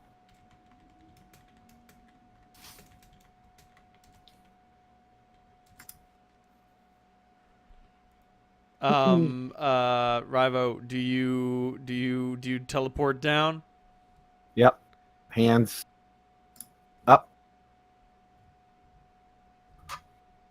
Sure. I'll join them. Okay. You both go down. Sure than shit. You're all surrounded by a bunch of holy guardsmen who are very hot, sweaty, and unarmored, but armed. And when you guys materialize, they all train their weapons on you. And they see that your hands are up and that you're not dressed like chosen. And they're like, okay, all right. They're willing to hear you out. That's the beautiful thing about dealing with paladins. They are obligated to ask questions first and then shoot later. Clem waves. They're actually not obligated to shoot. I mean, they are actually obligated to shoot. Later on down the line, like, if you're like, I'm evil, they are obligated to shoot you. Sure. I didn't think Clementine was joining us.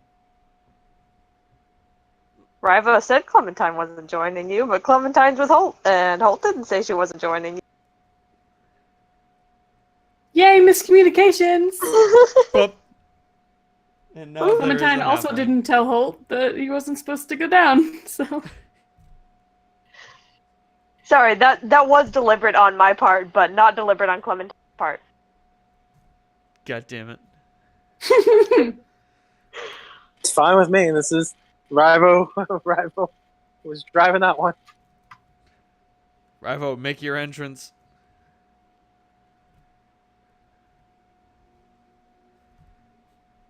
Go ahead, Clem. You go talk to him then. What? Rival's like, he's beat red now. He's not happy. Hi, everyone. Where's Bowman? Why do you want to know that? Someone whose bow is trained on you asks. He's a friend. I'm friends with his daughter. I saved her life in that hell jungle battle, actually. Is Corgan around? He can vouch for us. We've traveled with him. Think back, all of you. We fought in the jungle. The same people. Like, a lot of them look to each other and look to you. Some of them do lower their bows, others do not. But a few people do run off. Start you. packing your shit. It's time to go home. Like Wind City's free. Sorry, you guys are dropping crazy bombs on these people and they don't know what to do. We promise we'll explain everything. But it's very important that we speak to Bowman as soon as possible. At which point, Bowman and Corgan rush through the crowd. Once again, they are both very sweaty, very unarmored, but armed. Full plate and the wilds do not mix. This is not the hell jungle, but it is still the wilds. This place does Clem not waves like to them too. This place does not like metal things. Hello, Bowman. Hello, Corgan. Ryan becomes a wall. He positions himself in such a way that it's obvious that they would have to speak to him first. Right.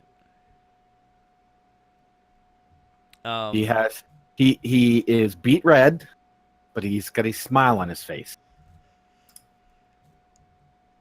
Corgan and Bowman sidle up. So I bow. Oh, then he will bow as well.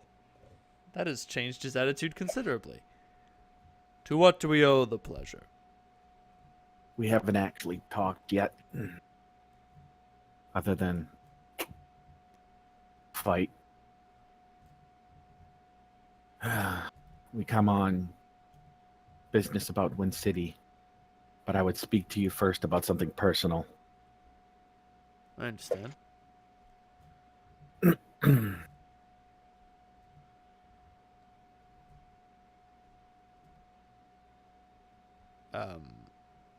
Do you see who's with us?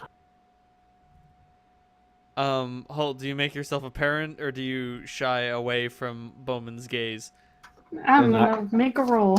And then right behind that, I say, do you notice who's not? I do make myself apparent. Okay. He looks around, and he does say, I do know that I count 4 of you, but I only recognize 3.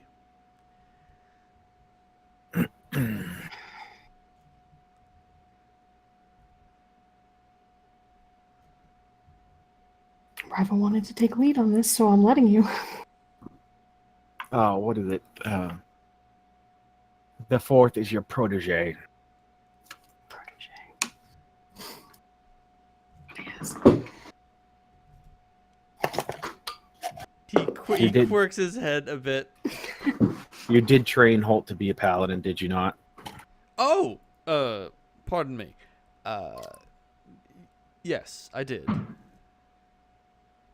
I wouldn't use the word protege, Rival. I was about to say. Rival is trying to be wordy. Right. I'm about to say Rival is obviously.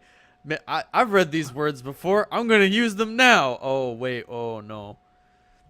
I was about to have Bowman speak a name that, like, none of you would recognize. That would be like, wait, that's not me. What do you mean Dazzle Nose is your real protege?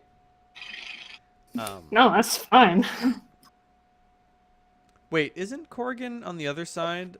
Isn't he in the mountain pass with Bowman's daughter? Didn't he make it to Armstrong? He did make it to Armstrong. Okay. I thought that they would have joined up by now, though. Oh, Yeah, that was my no. presumption. The guard on the other side of the graveyard, they have their hands full with other problems. I see. Yeah, sure, we'll just cross the graveyard. That sounds like a great idea. Oh no. You might call that a grave mistake.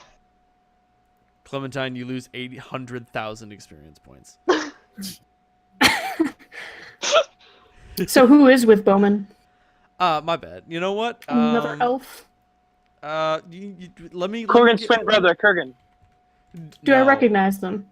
Probably. Let me look up random paladin generator. Can I get a random paladin generator? No, I got a human name generator and I got a D&D character name generator, but no random paladin generator. I mean, Damn. All right. Okay. Let me look up.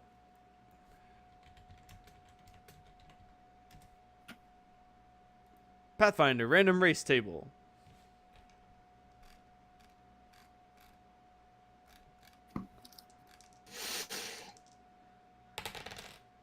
It is a gnome. You've never seen a gnome with a long sword before. I'm sorry. This gnome is wielding a hooked hammer. It is a brutal-looking weapon that the gnome appears to be wielding with manic efficiency. No, but no, the like it's quite the contrast. Bowman, gnome. That being said, you do know this gnome.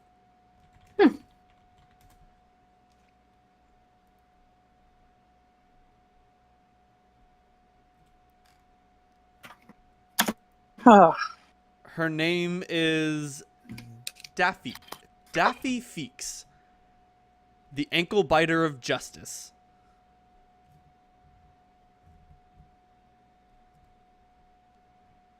And like she has got quite oh boy. Okay. She has got quite a pedigree. She has banished demons. She has broken up death cults. She has she has fought on the graveyard walls. She is a terror to the wicked. what is she an officer of some kind? She has gone beyond officer. Like there reaches so like paladins are like, you know, grunts, rank and file, and then you get up there and then you become like an officer, and then you become like a greater officer, and then you become a sojourner. You become a wanderer.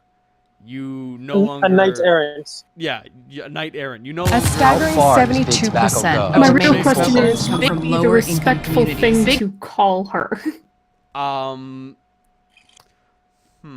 Probably knight errant, sir or madam.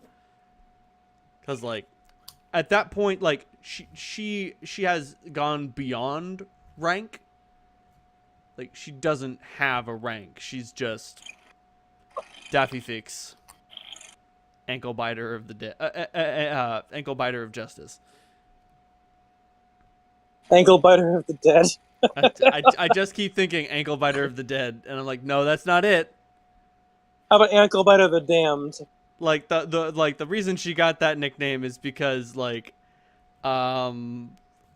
she one of the positions that she was defending got overrun by the undead, and like she gained her officership by fighting so valiantly against the undead hordes, coming to a point where she grabbed onto one of the zombies' legs as it tried to escape her, and just like started biting onto its ankles, trying to climb up its body and wrench off its skull.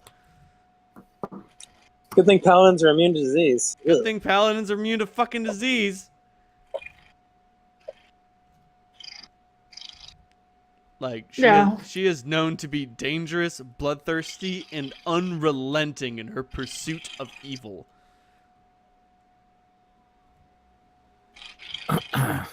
Hope will Well, step forward and Sir Daffy Feeks, an honor to be in your presence, and gives a little bow.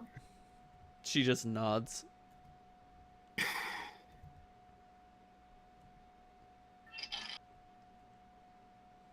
Nikolai Holt. Ever at the guard service in these times? Bowman takes a few steps forward, scrutinizing you. I'll look him in the eyes. Kind of There's a stare down. a little stare down. He looks you up and down and just says, "So this is Nikolai Holt that stands before me." Yes, sir. And he opens up his arms wide and gives you a big old hug. I was not expecting that. I hugged him back. And this is it. If this is Nikolai Holt who stands before me, then he has nothing to worry about. Huge sigh of relief. Roll will save to prevent yourself from crying. You critically fail. I critically fail. I'm You crying. critically fail. Yeah, but the So- thing is, what the hell Brent actually cry? Like Tears that acid, evaporate on my cheeks. acid, blood. Tears that evaporate on your cheek, black liquid tears of pure despair and ennui. Don't inhale that. Yep. Don't inhale that smoke. Oh, it's bad for you. Yep.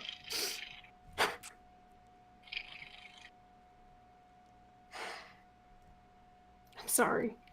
Don't be. Don't be. You are only an initiate. You don't go. Oh, I should mention. Salandra, you find a note in your pocket. Okay.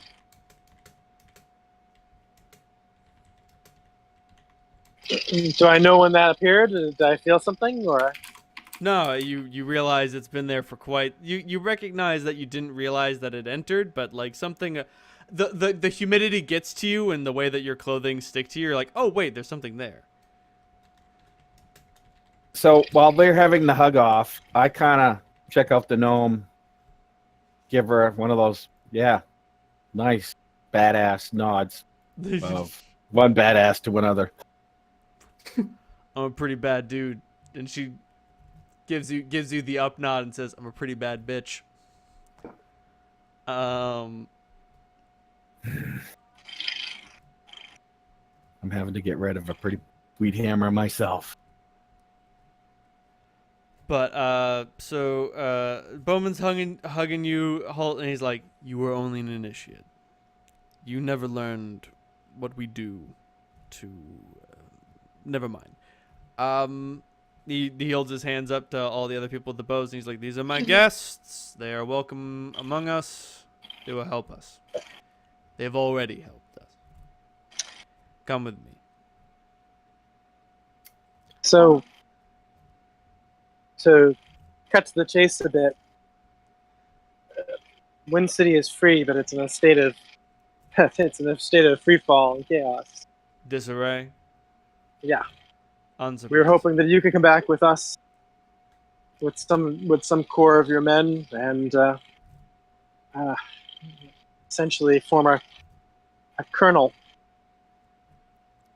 He walks back through a tent. I don't want to say that these paladins have like gone native, but they're definitely like a more wild and rugged people than the soldiers that you met in the Hell Jungle. Mm-hmm. They are much more acclimated to their surroundings, and like a lot of their armor has simply been discarded because you can't march through the wilds in armor. Like, it won't let you. Clem is grinning. It doesn't mind steel weapons. You know, it understands humanity's need to even the odds. But still, you don't get to wear metal as a turtle wears its shell. You have to earn it. Gotcha. The wilds are a strange and mystical place. In any event, he brings you to and like there are a lot of giant animals being roasted on spits. Like, it's obvious that the paladins have been eating pretty well. Like, they're not starving, but like you know, a lot of belts have been tightened a notch or two. But Bowman brings you into a tent, nodding to the two guards therein with Daffy Feeks in tow. And, he brings you over to a little table that he has erected, and he says, I understand now. But allow me to explain logistically exactly the problems that you bring up. Yeah. I can march my men out of here. We found the path in. We'll be able to pathfind our way back out. That being said, that's going to take time. The wilds are vaster on the inside than they are on the outside. We've come to learn that the hard way. Now, and he takes this map and he does a lot of explanations, and the long and short of it is, it's going to take me 3 weeks to march out of here. And we lost some good men coming in. We're going to lose some more good men coming out. They all understood that was part and parcel of the retreat. I know you don't want to abandon your men, but could you return with us? We can get you and a core of the men you would need. He looks at There you and worriedly shakes his head, and he's like, "No, that's out of the question. I've brought them this far. I need to take them out." But Figured you would say that, but I can present an alternative to the march. The elves have many hidden ways through these woods. If I tried speaking to them, but they wouldn't deign themselves to speak to someone in my position. If you could speak to them on our behalf, perhaps you could convince them to allow us to use the elf ways. it's not going to come cheap, but I'll try if you point me towards them. No problem. He points on the map exactly where they can be found. And Bowman, by any chance, have you had the acquaintance of a physician named Zoltan? I have. Strange that you should bring it up. Strange that you should bring him up. Well, He said to send his regards. In a mocking way or in a sincere way? It seemed a sincere way. Interesting. Would you have expected a mocking way? I wouldn't have expected it, but I wouldn't put it past him. Holt. Mm. I don't want to make any promises that I can't keep. I don't fully understand the nature of your condition, but something that a lot of people don't know about the Holy Guard is that we rehabilitate monsters.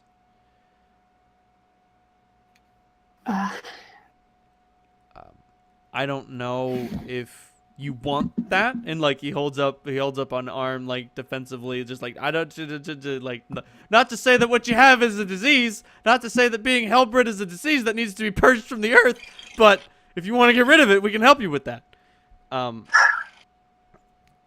There may come a time that I ask for help with this, but that's not now. Okay.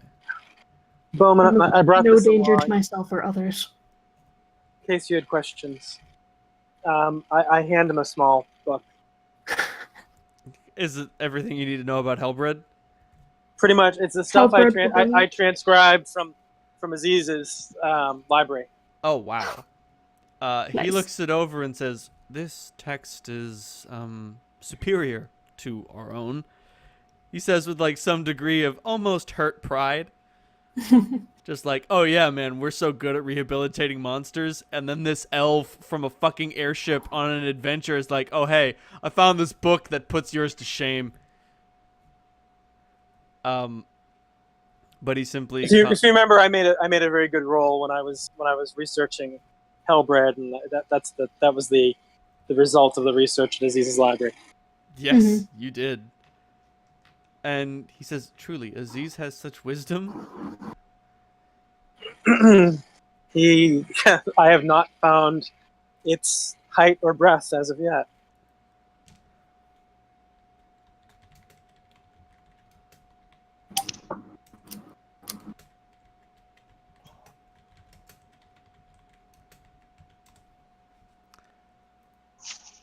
And he brings up, we have a manual similar to this, though not nearly good as detail.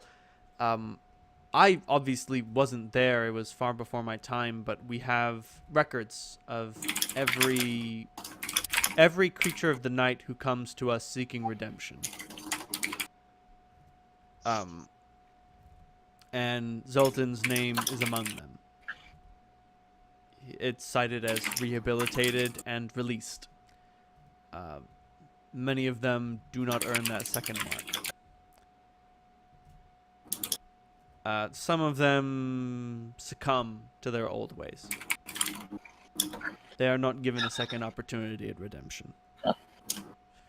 Well, I will need your assistance in this regard sometime in the near future. Whatever decision Holt makes. Right.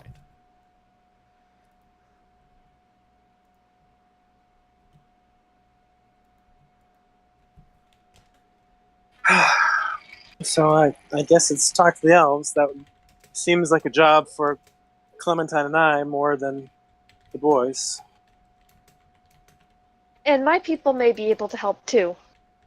The druids, not the halflings. Yes. Well, I suspect there's some overlap, which is the reason why I think it's probably a job for the two of us. Frankly, I don't know how they'll react to either Holt or Rivo. Yeah. I'm not good at talking at the best of times. Probably better if you go without me. Well, Actually, Clementine, if you brought these outsiders, they would be stoned to death and you would be put on trial. She doesn't want to say that. But you might not want to say that. I'm not saying that you shouldn't. I'm not saying that you shouldn't. well, what I remember about the elves is that they might tolerate Clementine because she's a druid, but they're pretty intolerant of other races. I mean, if you were able to vouch for the other two, they would be welcome as your guests, but you would need to keep them on a short leash. Quite literally. You'll be given a 5-foot cord of leather. Use it wisely. We can't let them getting into things where they don't belong.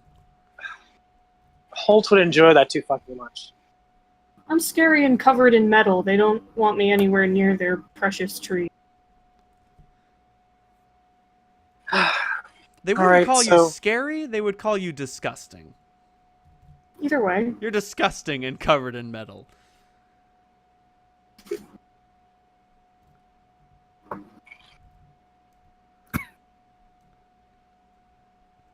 Solandra, like, ancient words from your education sort of like resurface, not having to have dealt with it for 40 some odd years. Phrases like eye blight. Yep. Mainly, Solandra doesn't want them to be exposed to what she vaguely recalls. But if the two of you want to come, we can make it work. It's probably not going to be fucking pleasant. And I'm probably going to have to be kissing some ass if I want this to happen. So I'm not really looking forward to it. I really don't want to kiss these asses, but otherwise we don't get to go through these routes. You kissed quite enough ass with the consortium this morning. I'm not going to make you kiss anymore. I'll stay here. Well, I'll probably have to kiss ass either way, but having you not see it is a plus. Yeah. Rivo, what about you?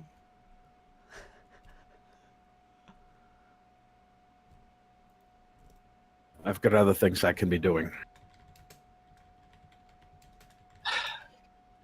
Clem, we go together to each, or do you want to go separately to your people? I think we should stick together. Unified front.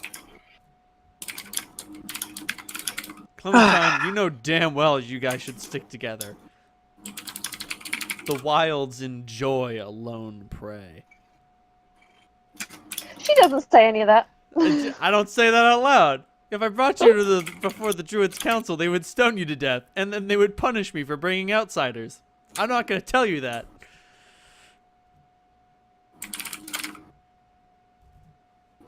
We are dealing with secret, ancient organizations. Organizations that may have been here before Septemport was created. And we are damn well not gonna fuck with them. Druids. Oh man, this planet exists? Alright, druids are here. Hey man, our ancient order has existed for 6,000 years. And then a druid just puts their hand on your shoulder and says, oh honey.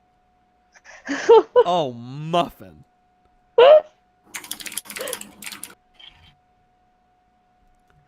Anyway. Yeah, those Saurian druids were real badasses. Saurian druids? Saurian druids. Like the sentient dinosaur druids. Dude, man, you joke. They're out there. Oh, you awaken a dinosaur, turns into a druid? Oh, fuck. What do we do now?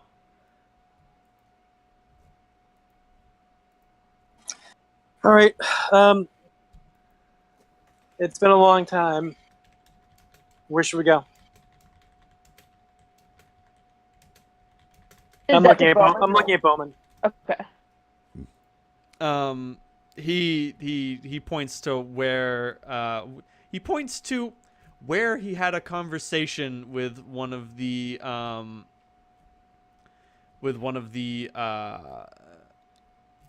elven emissaries, and he does point out, now they're probably gonna make you fight, trial by combat, that sort of thing. You're allotted a weapon. You're not allotted armor, and don't try using any arcane magic. It makes them upset. What about divine magic? I don't know so much about that. All right. Thank you. You're welcome. Clem looks worried as fuck.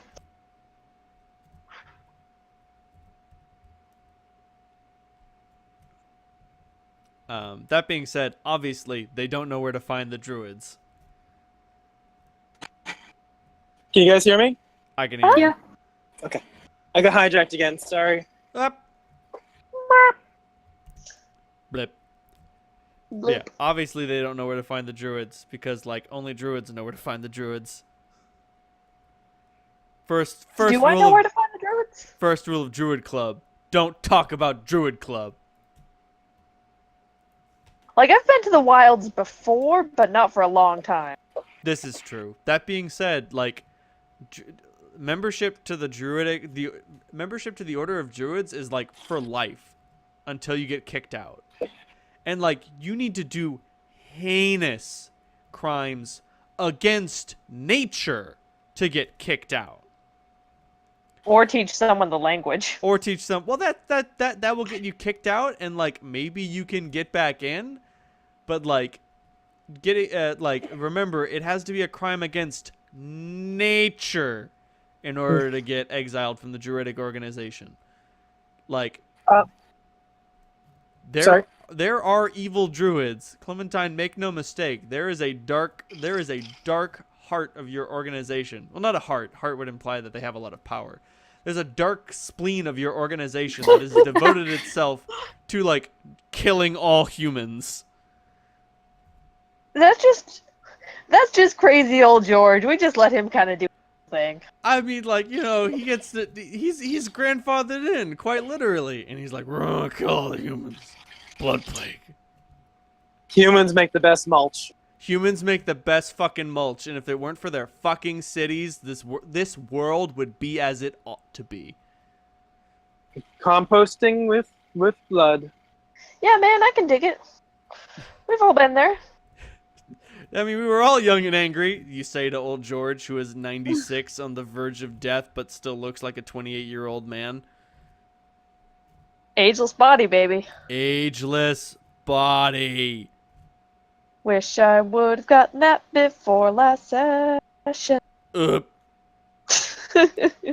Actually, I mean, you can look at you continue to age. I mean, you can suppress, considering druids can alter their appearance at will. You can change how you look, but you will still continue to age. It just so happens that your age penalties never count against you. So, like, if you got ageless body while you were not middle-aged and you're fucking ancient, like, you can look like an old-ass lady or an old-ass man or an old-ass whatever and still move with the agility and grace of your younger self. Can be kind of like a Struldbrug. Mhm. Exactly. But anyway, where are you guys headed to? Actually, I need to speak to Bowman for one moment before. Can I take Bowman aside?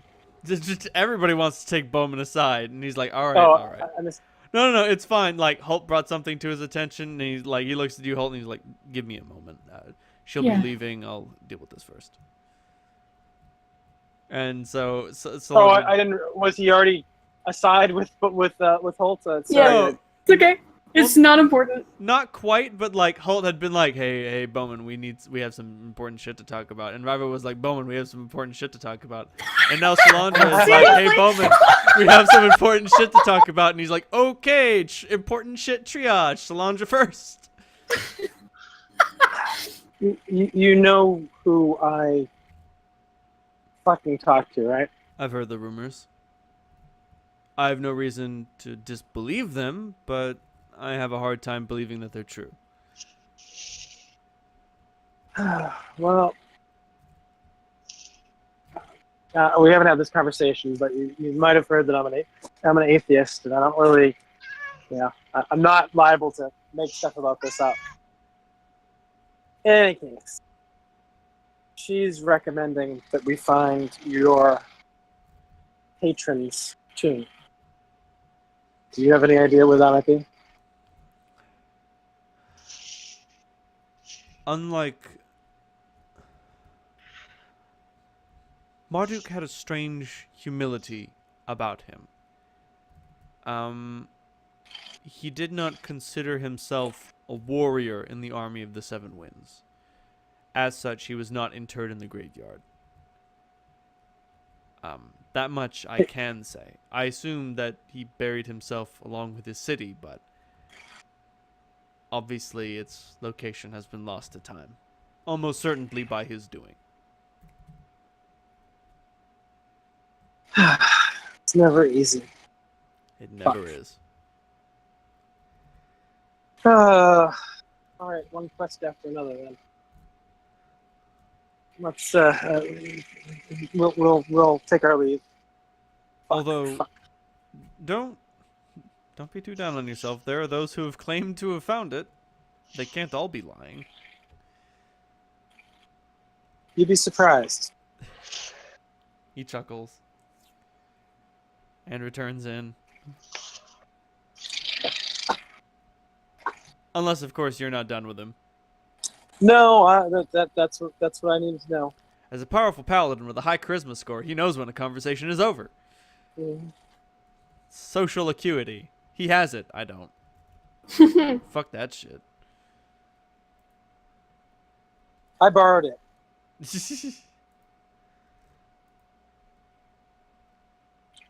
All right, Clem. Did we get directions? Yes, Bowman gave them to us, right? Yes, he showed He you pointed out a where. path on the map. Yep, ready to go. How's I'm your not- Elvish? I don't speak yet, but I'll just smile a lot. Do you have anything that translates for you?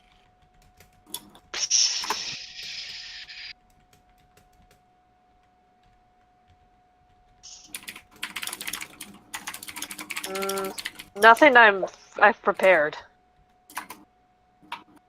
Okay. Too late. Just Okay, be, all right. be aware that these guys, as far as I recall, don't like talking anything else. I'll see what I can do. You speak Sylvan? I speak Druidic. Mm, yeah, Sylvan's probably the only other language I could get them to go for. About to say, they generally speak Sylvan in proper occasions. Like, to them, Elven is the low speech. That's what the commoners say when they want to talk to each other. Well, I speak both.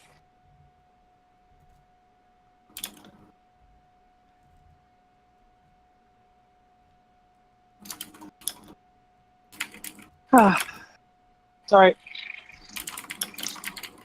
Let's not be too subtle about it once we approach their land. If we look like we're sneaking, we're liable to get skewered. And they'd catch us anyway. Well, that's what I mean. If we looked like we're sneaking, they'd see us. They're gonna see us either way. It's just they'll kill us if we're sneaking.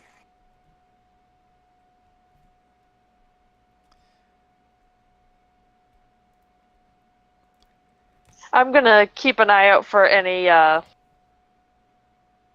don't know, any vibes that tell me where some druids might be along the way. Not going out of my way, just kind of keeping my eyes and ears open.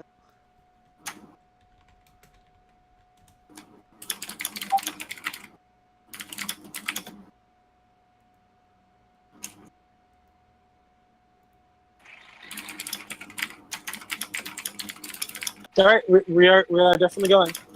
Oh, yes. Absolutely.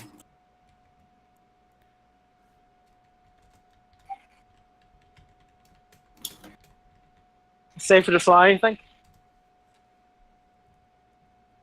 What was that? Looking at Clementine, safer to fly?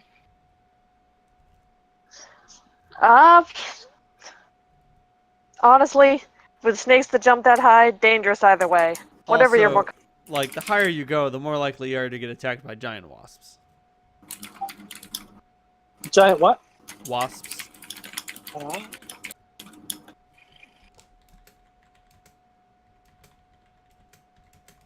Had some of those in District 2.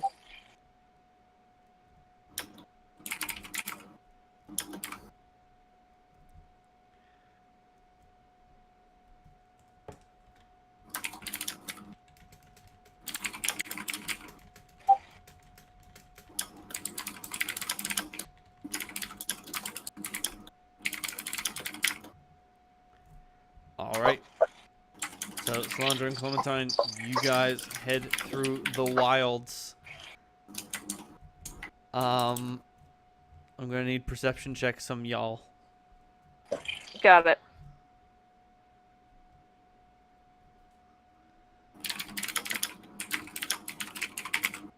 Where does perception still stop?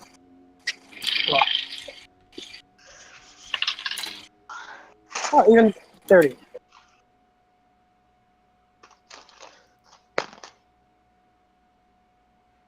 $23.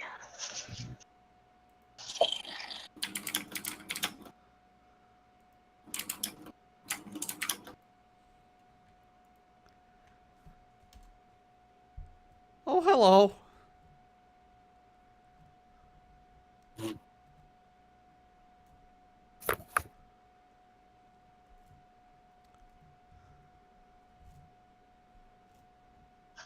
Hello. Perhaps you guys should implement stealth? Yeah, I would like to just kind of go around him. Gently, quietly. Clementine, make a stealth roll. Salandra, what's your plan? The same. I mean, I could turn invisible, but this thing's probably at least partially scent and sound driven. So standard stealth might be our best bet. Sounds good. Make those stealth rolls. 17.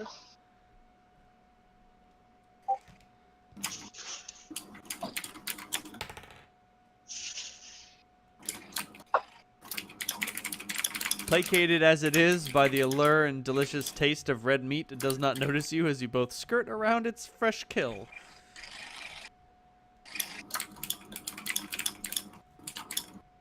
Beautiful. After we're handily out of sound range, presumably, I'll just whisper to Clementine. keep an eye on our back in case it decides to follow our trail. She nods.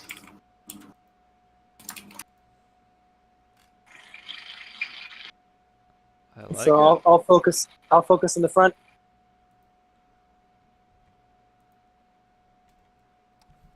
It takes a while of wandering through the woods. The going is actually pretty easy considering how large the trees are, and then you find that, and you realize you must be in the right place. Beautiful.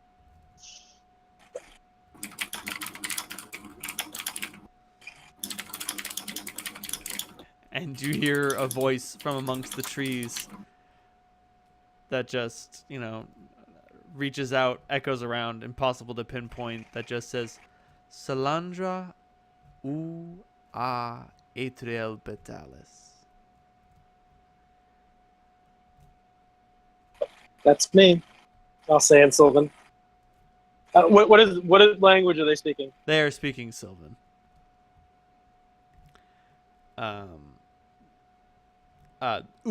Basically means just like descended from. Yeah, I figured that. Yeah. And just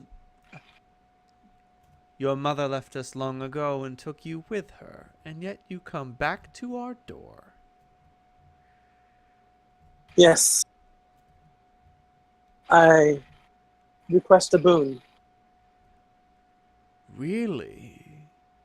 Your mother takes her most valuable talent and our most aspiring student from us, and you come asking for favors, audacious, like your mother herself. Thank you.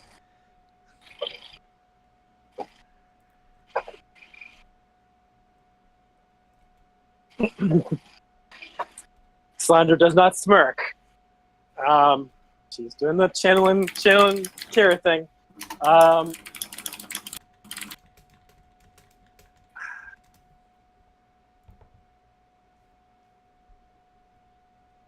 You've noticed the humans of the Holy Guard camps nearby. I know that they've tried to approach you already. We have. Their favors in the past have earned them the permission to stay. But like pieces on a game board, they are too afraid to go forward and unable to go back.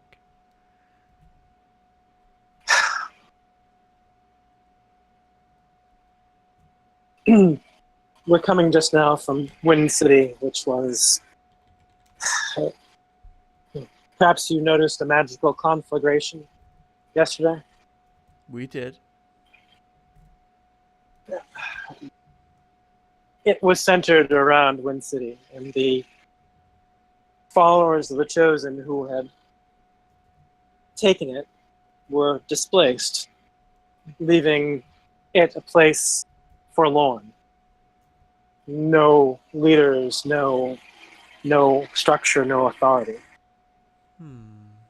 All things I love. We cannot stay to fix these things. Our goals are to spear Septemport from a scourge. Are you aware of what occurred in the Hell Jungle We've and what is heard. coming? We have heard news. So, my friends, and I are attempting to stop it.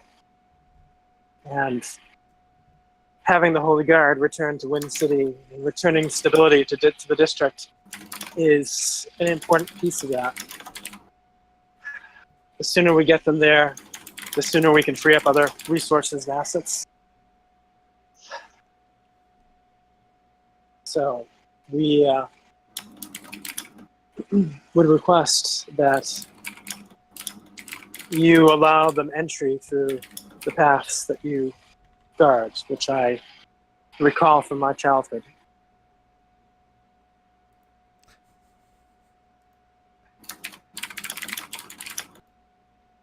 you realize you have earned a great privilege as these three beings walk out from behind the gnarled tree with red leaves. Do I recognize any of them? No. You do understand that they are masked perfects. They are the upper echelons of elven society. For them to reveal themselves to you, they must express a great trust for you. I Clem gasps when I she will sees bow them. Follow suit. slightly.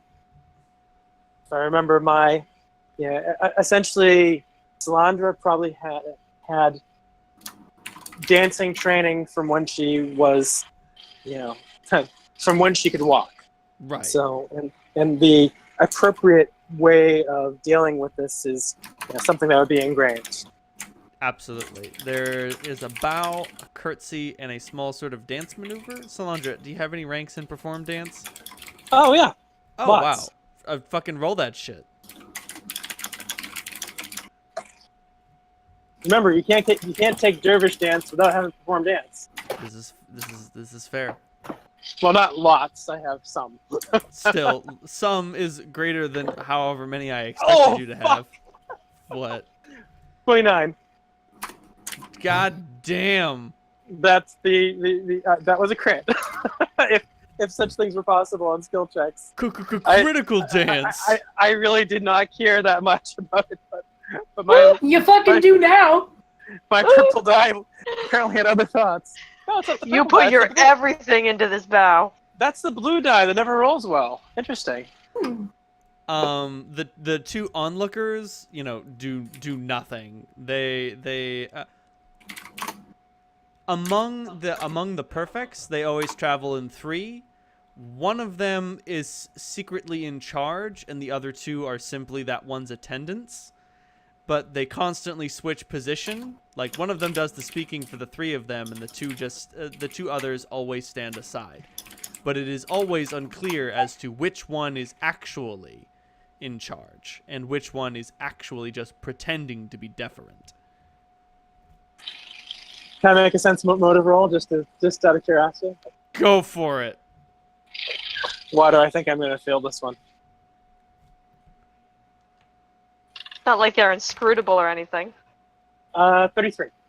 They're not totally inscrutable. Salandra, you're able to narrow it down. You're quite certain that the one who is speaking right now is definitely not the one who is in charge of them. But among the other two, that's always the trick. It's generally not like it is known, Khaleesi. It is obvious that the one who is speaking is generally not the one in charge. Only like the bravest of perfects actually say anything. It is always the question of which of the two who is secretly the perfect in disguise, feeding lines to the other surreptitiously through a series of hidden signs, mild empathic and telepathic communication. In any event, the one who is speaking comes forward and just says, we are pleased to see that you have not forgotten the old ways. So many leave and come back clumsy like humans. Now, I've been called many things, but clumsy is not one of them. we hear your pleas for succor and to help these men and women of the Holy Guard, and we must say that you have impressed us. So we will only ask of you a simple favor. We believe that you can see that dark times will come upon us. You need a method of escape. You need stability to return to Wind City. We will need supplies of our own. There is a Baloth that stalks these woods. I don't know. Oh, Did you say Baylor? Baloth. Baylor. Reynolds, yes. No, Reynolds, please. Reynolds, yes. Okay. A Baylor was kind of like a little scary, but I don't know what Baylors are off the top of my head.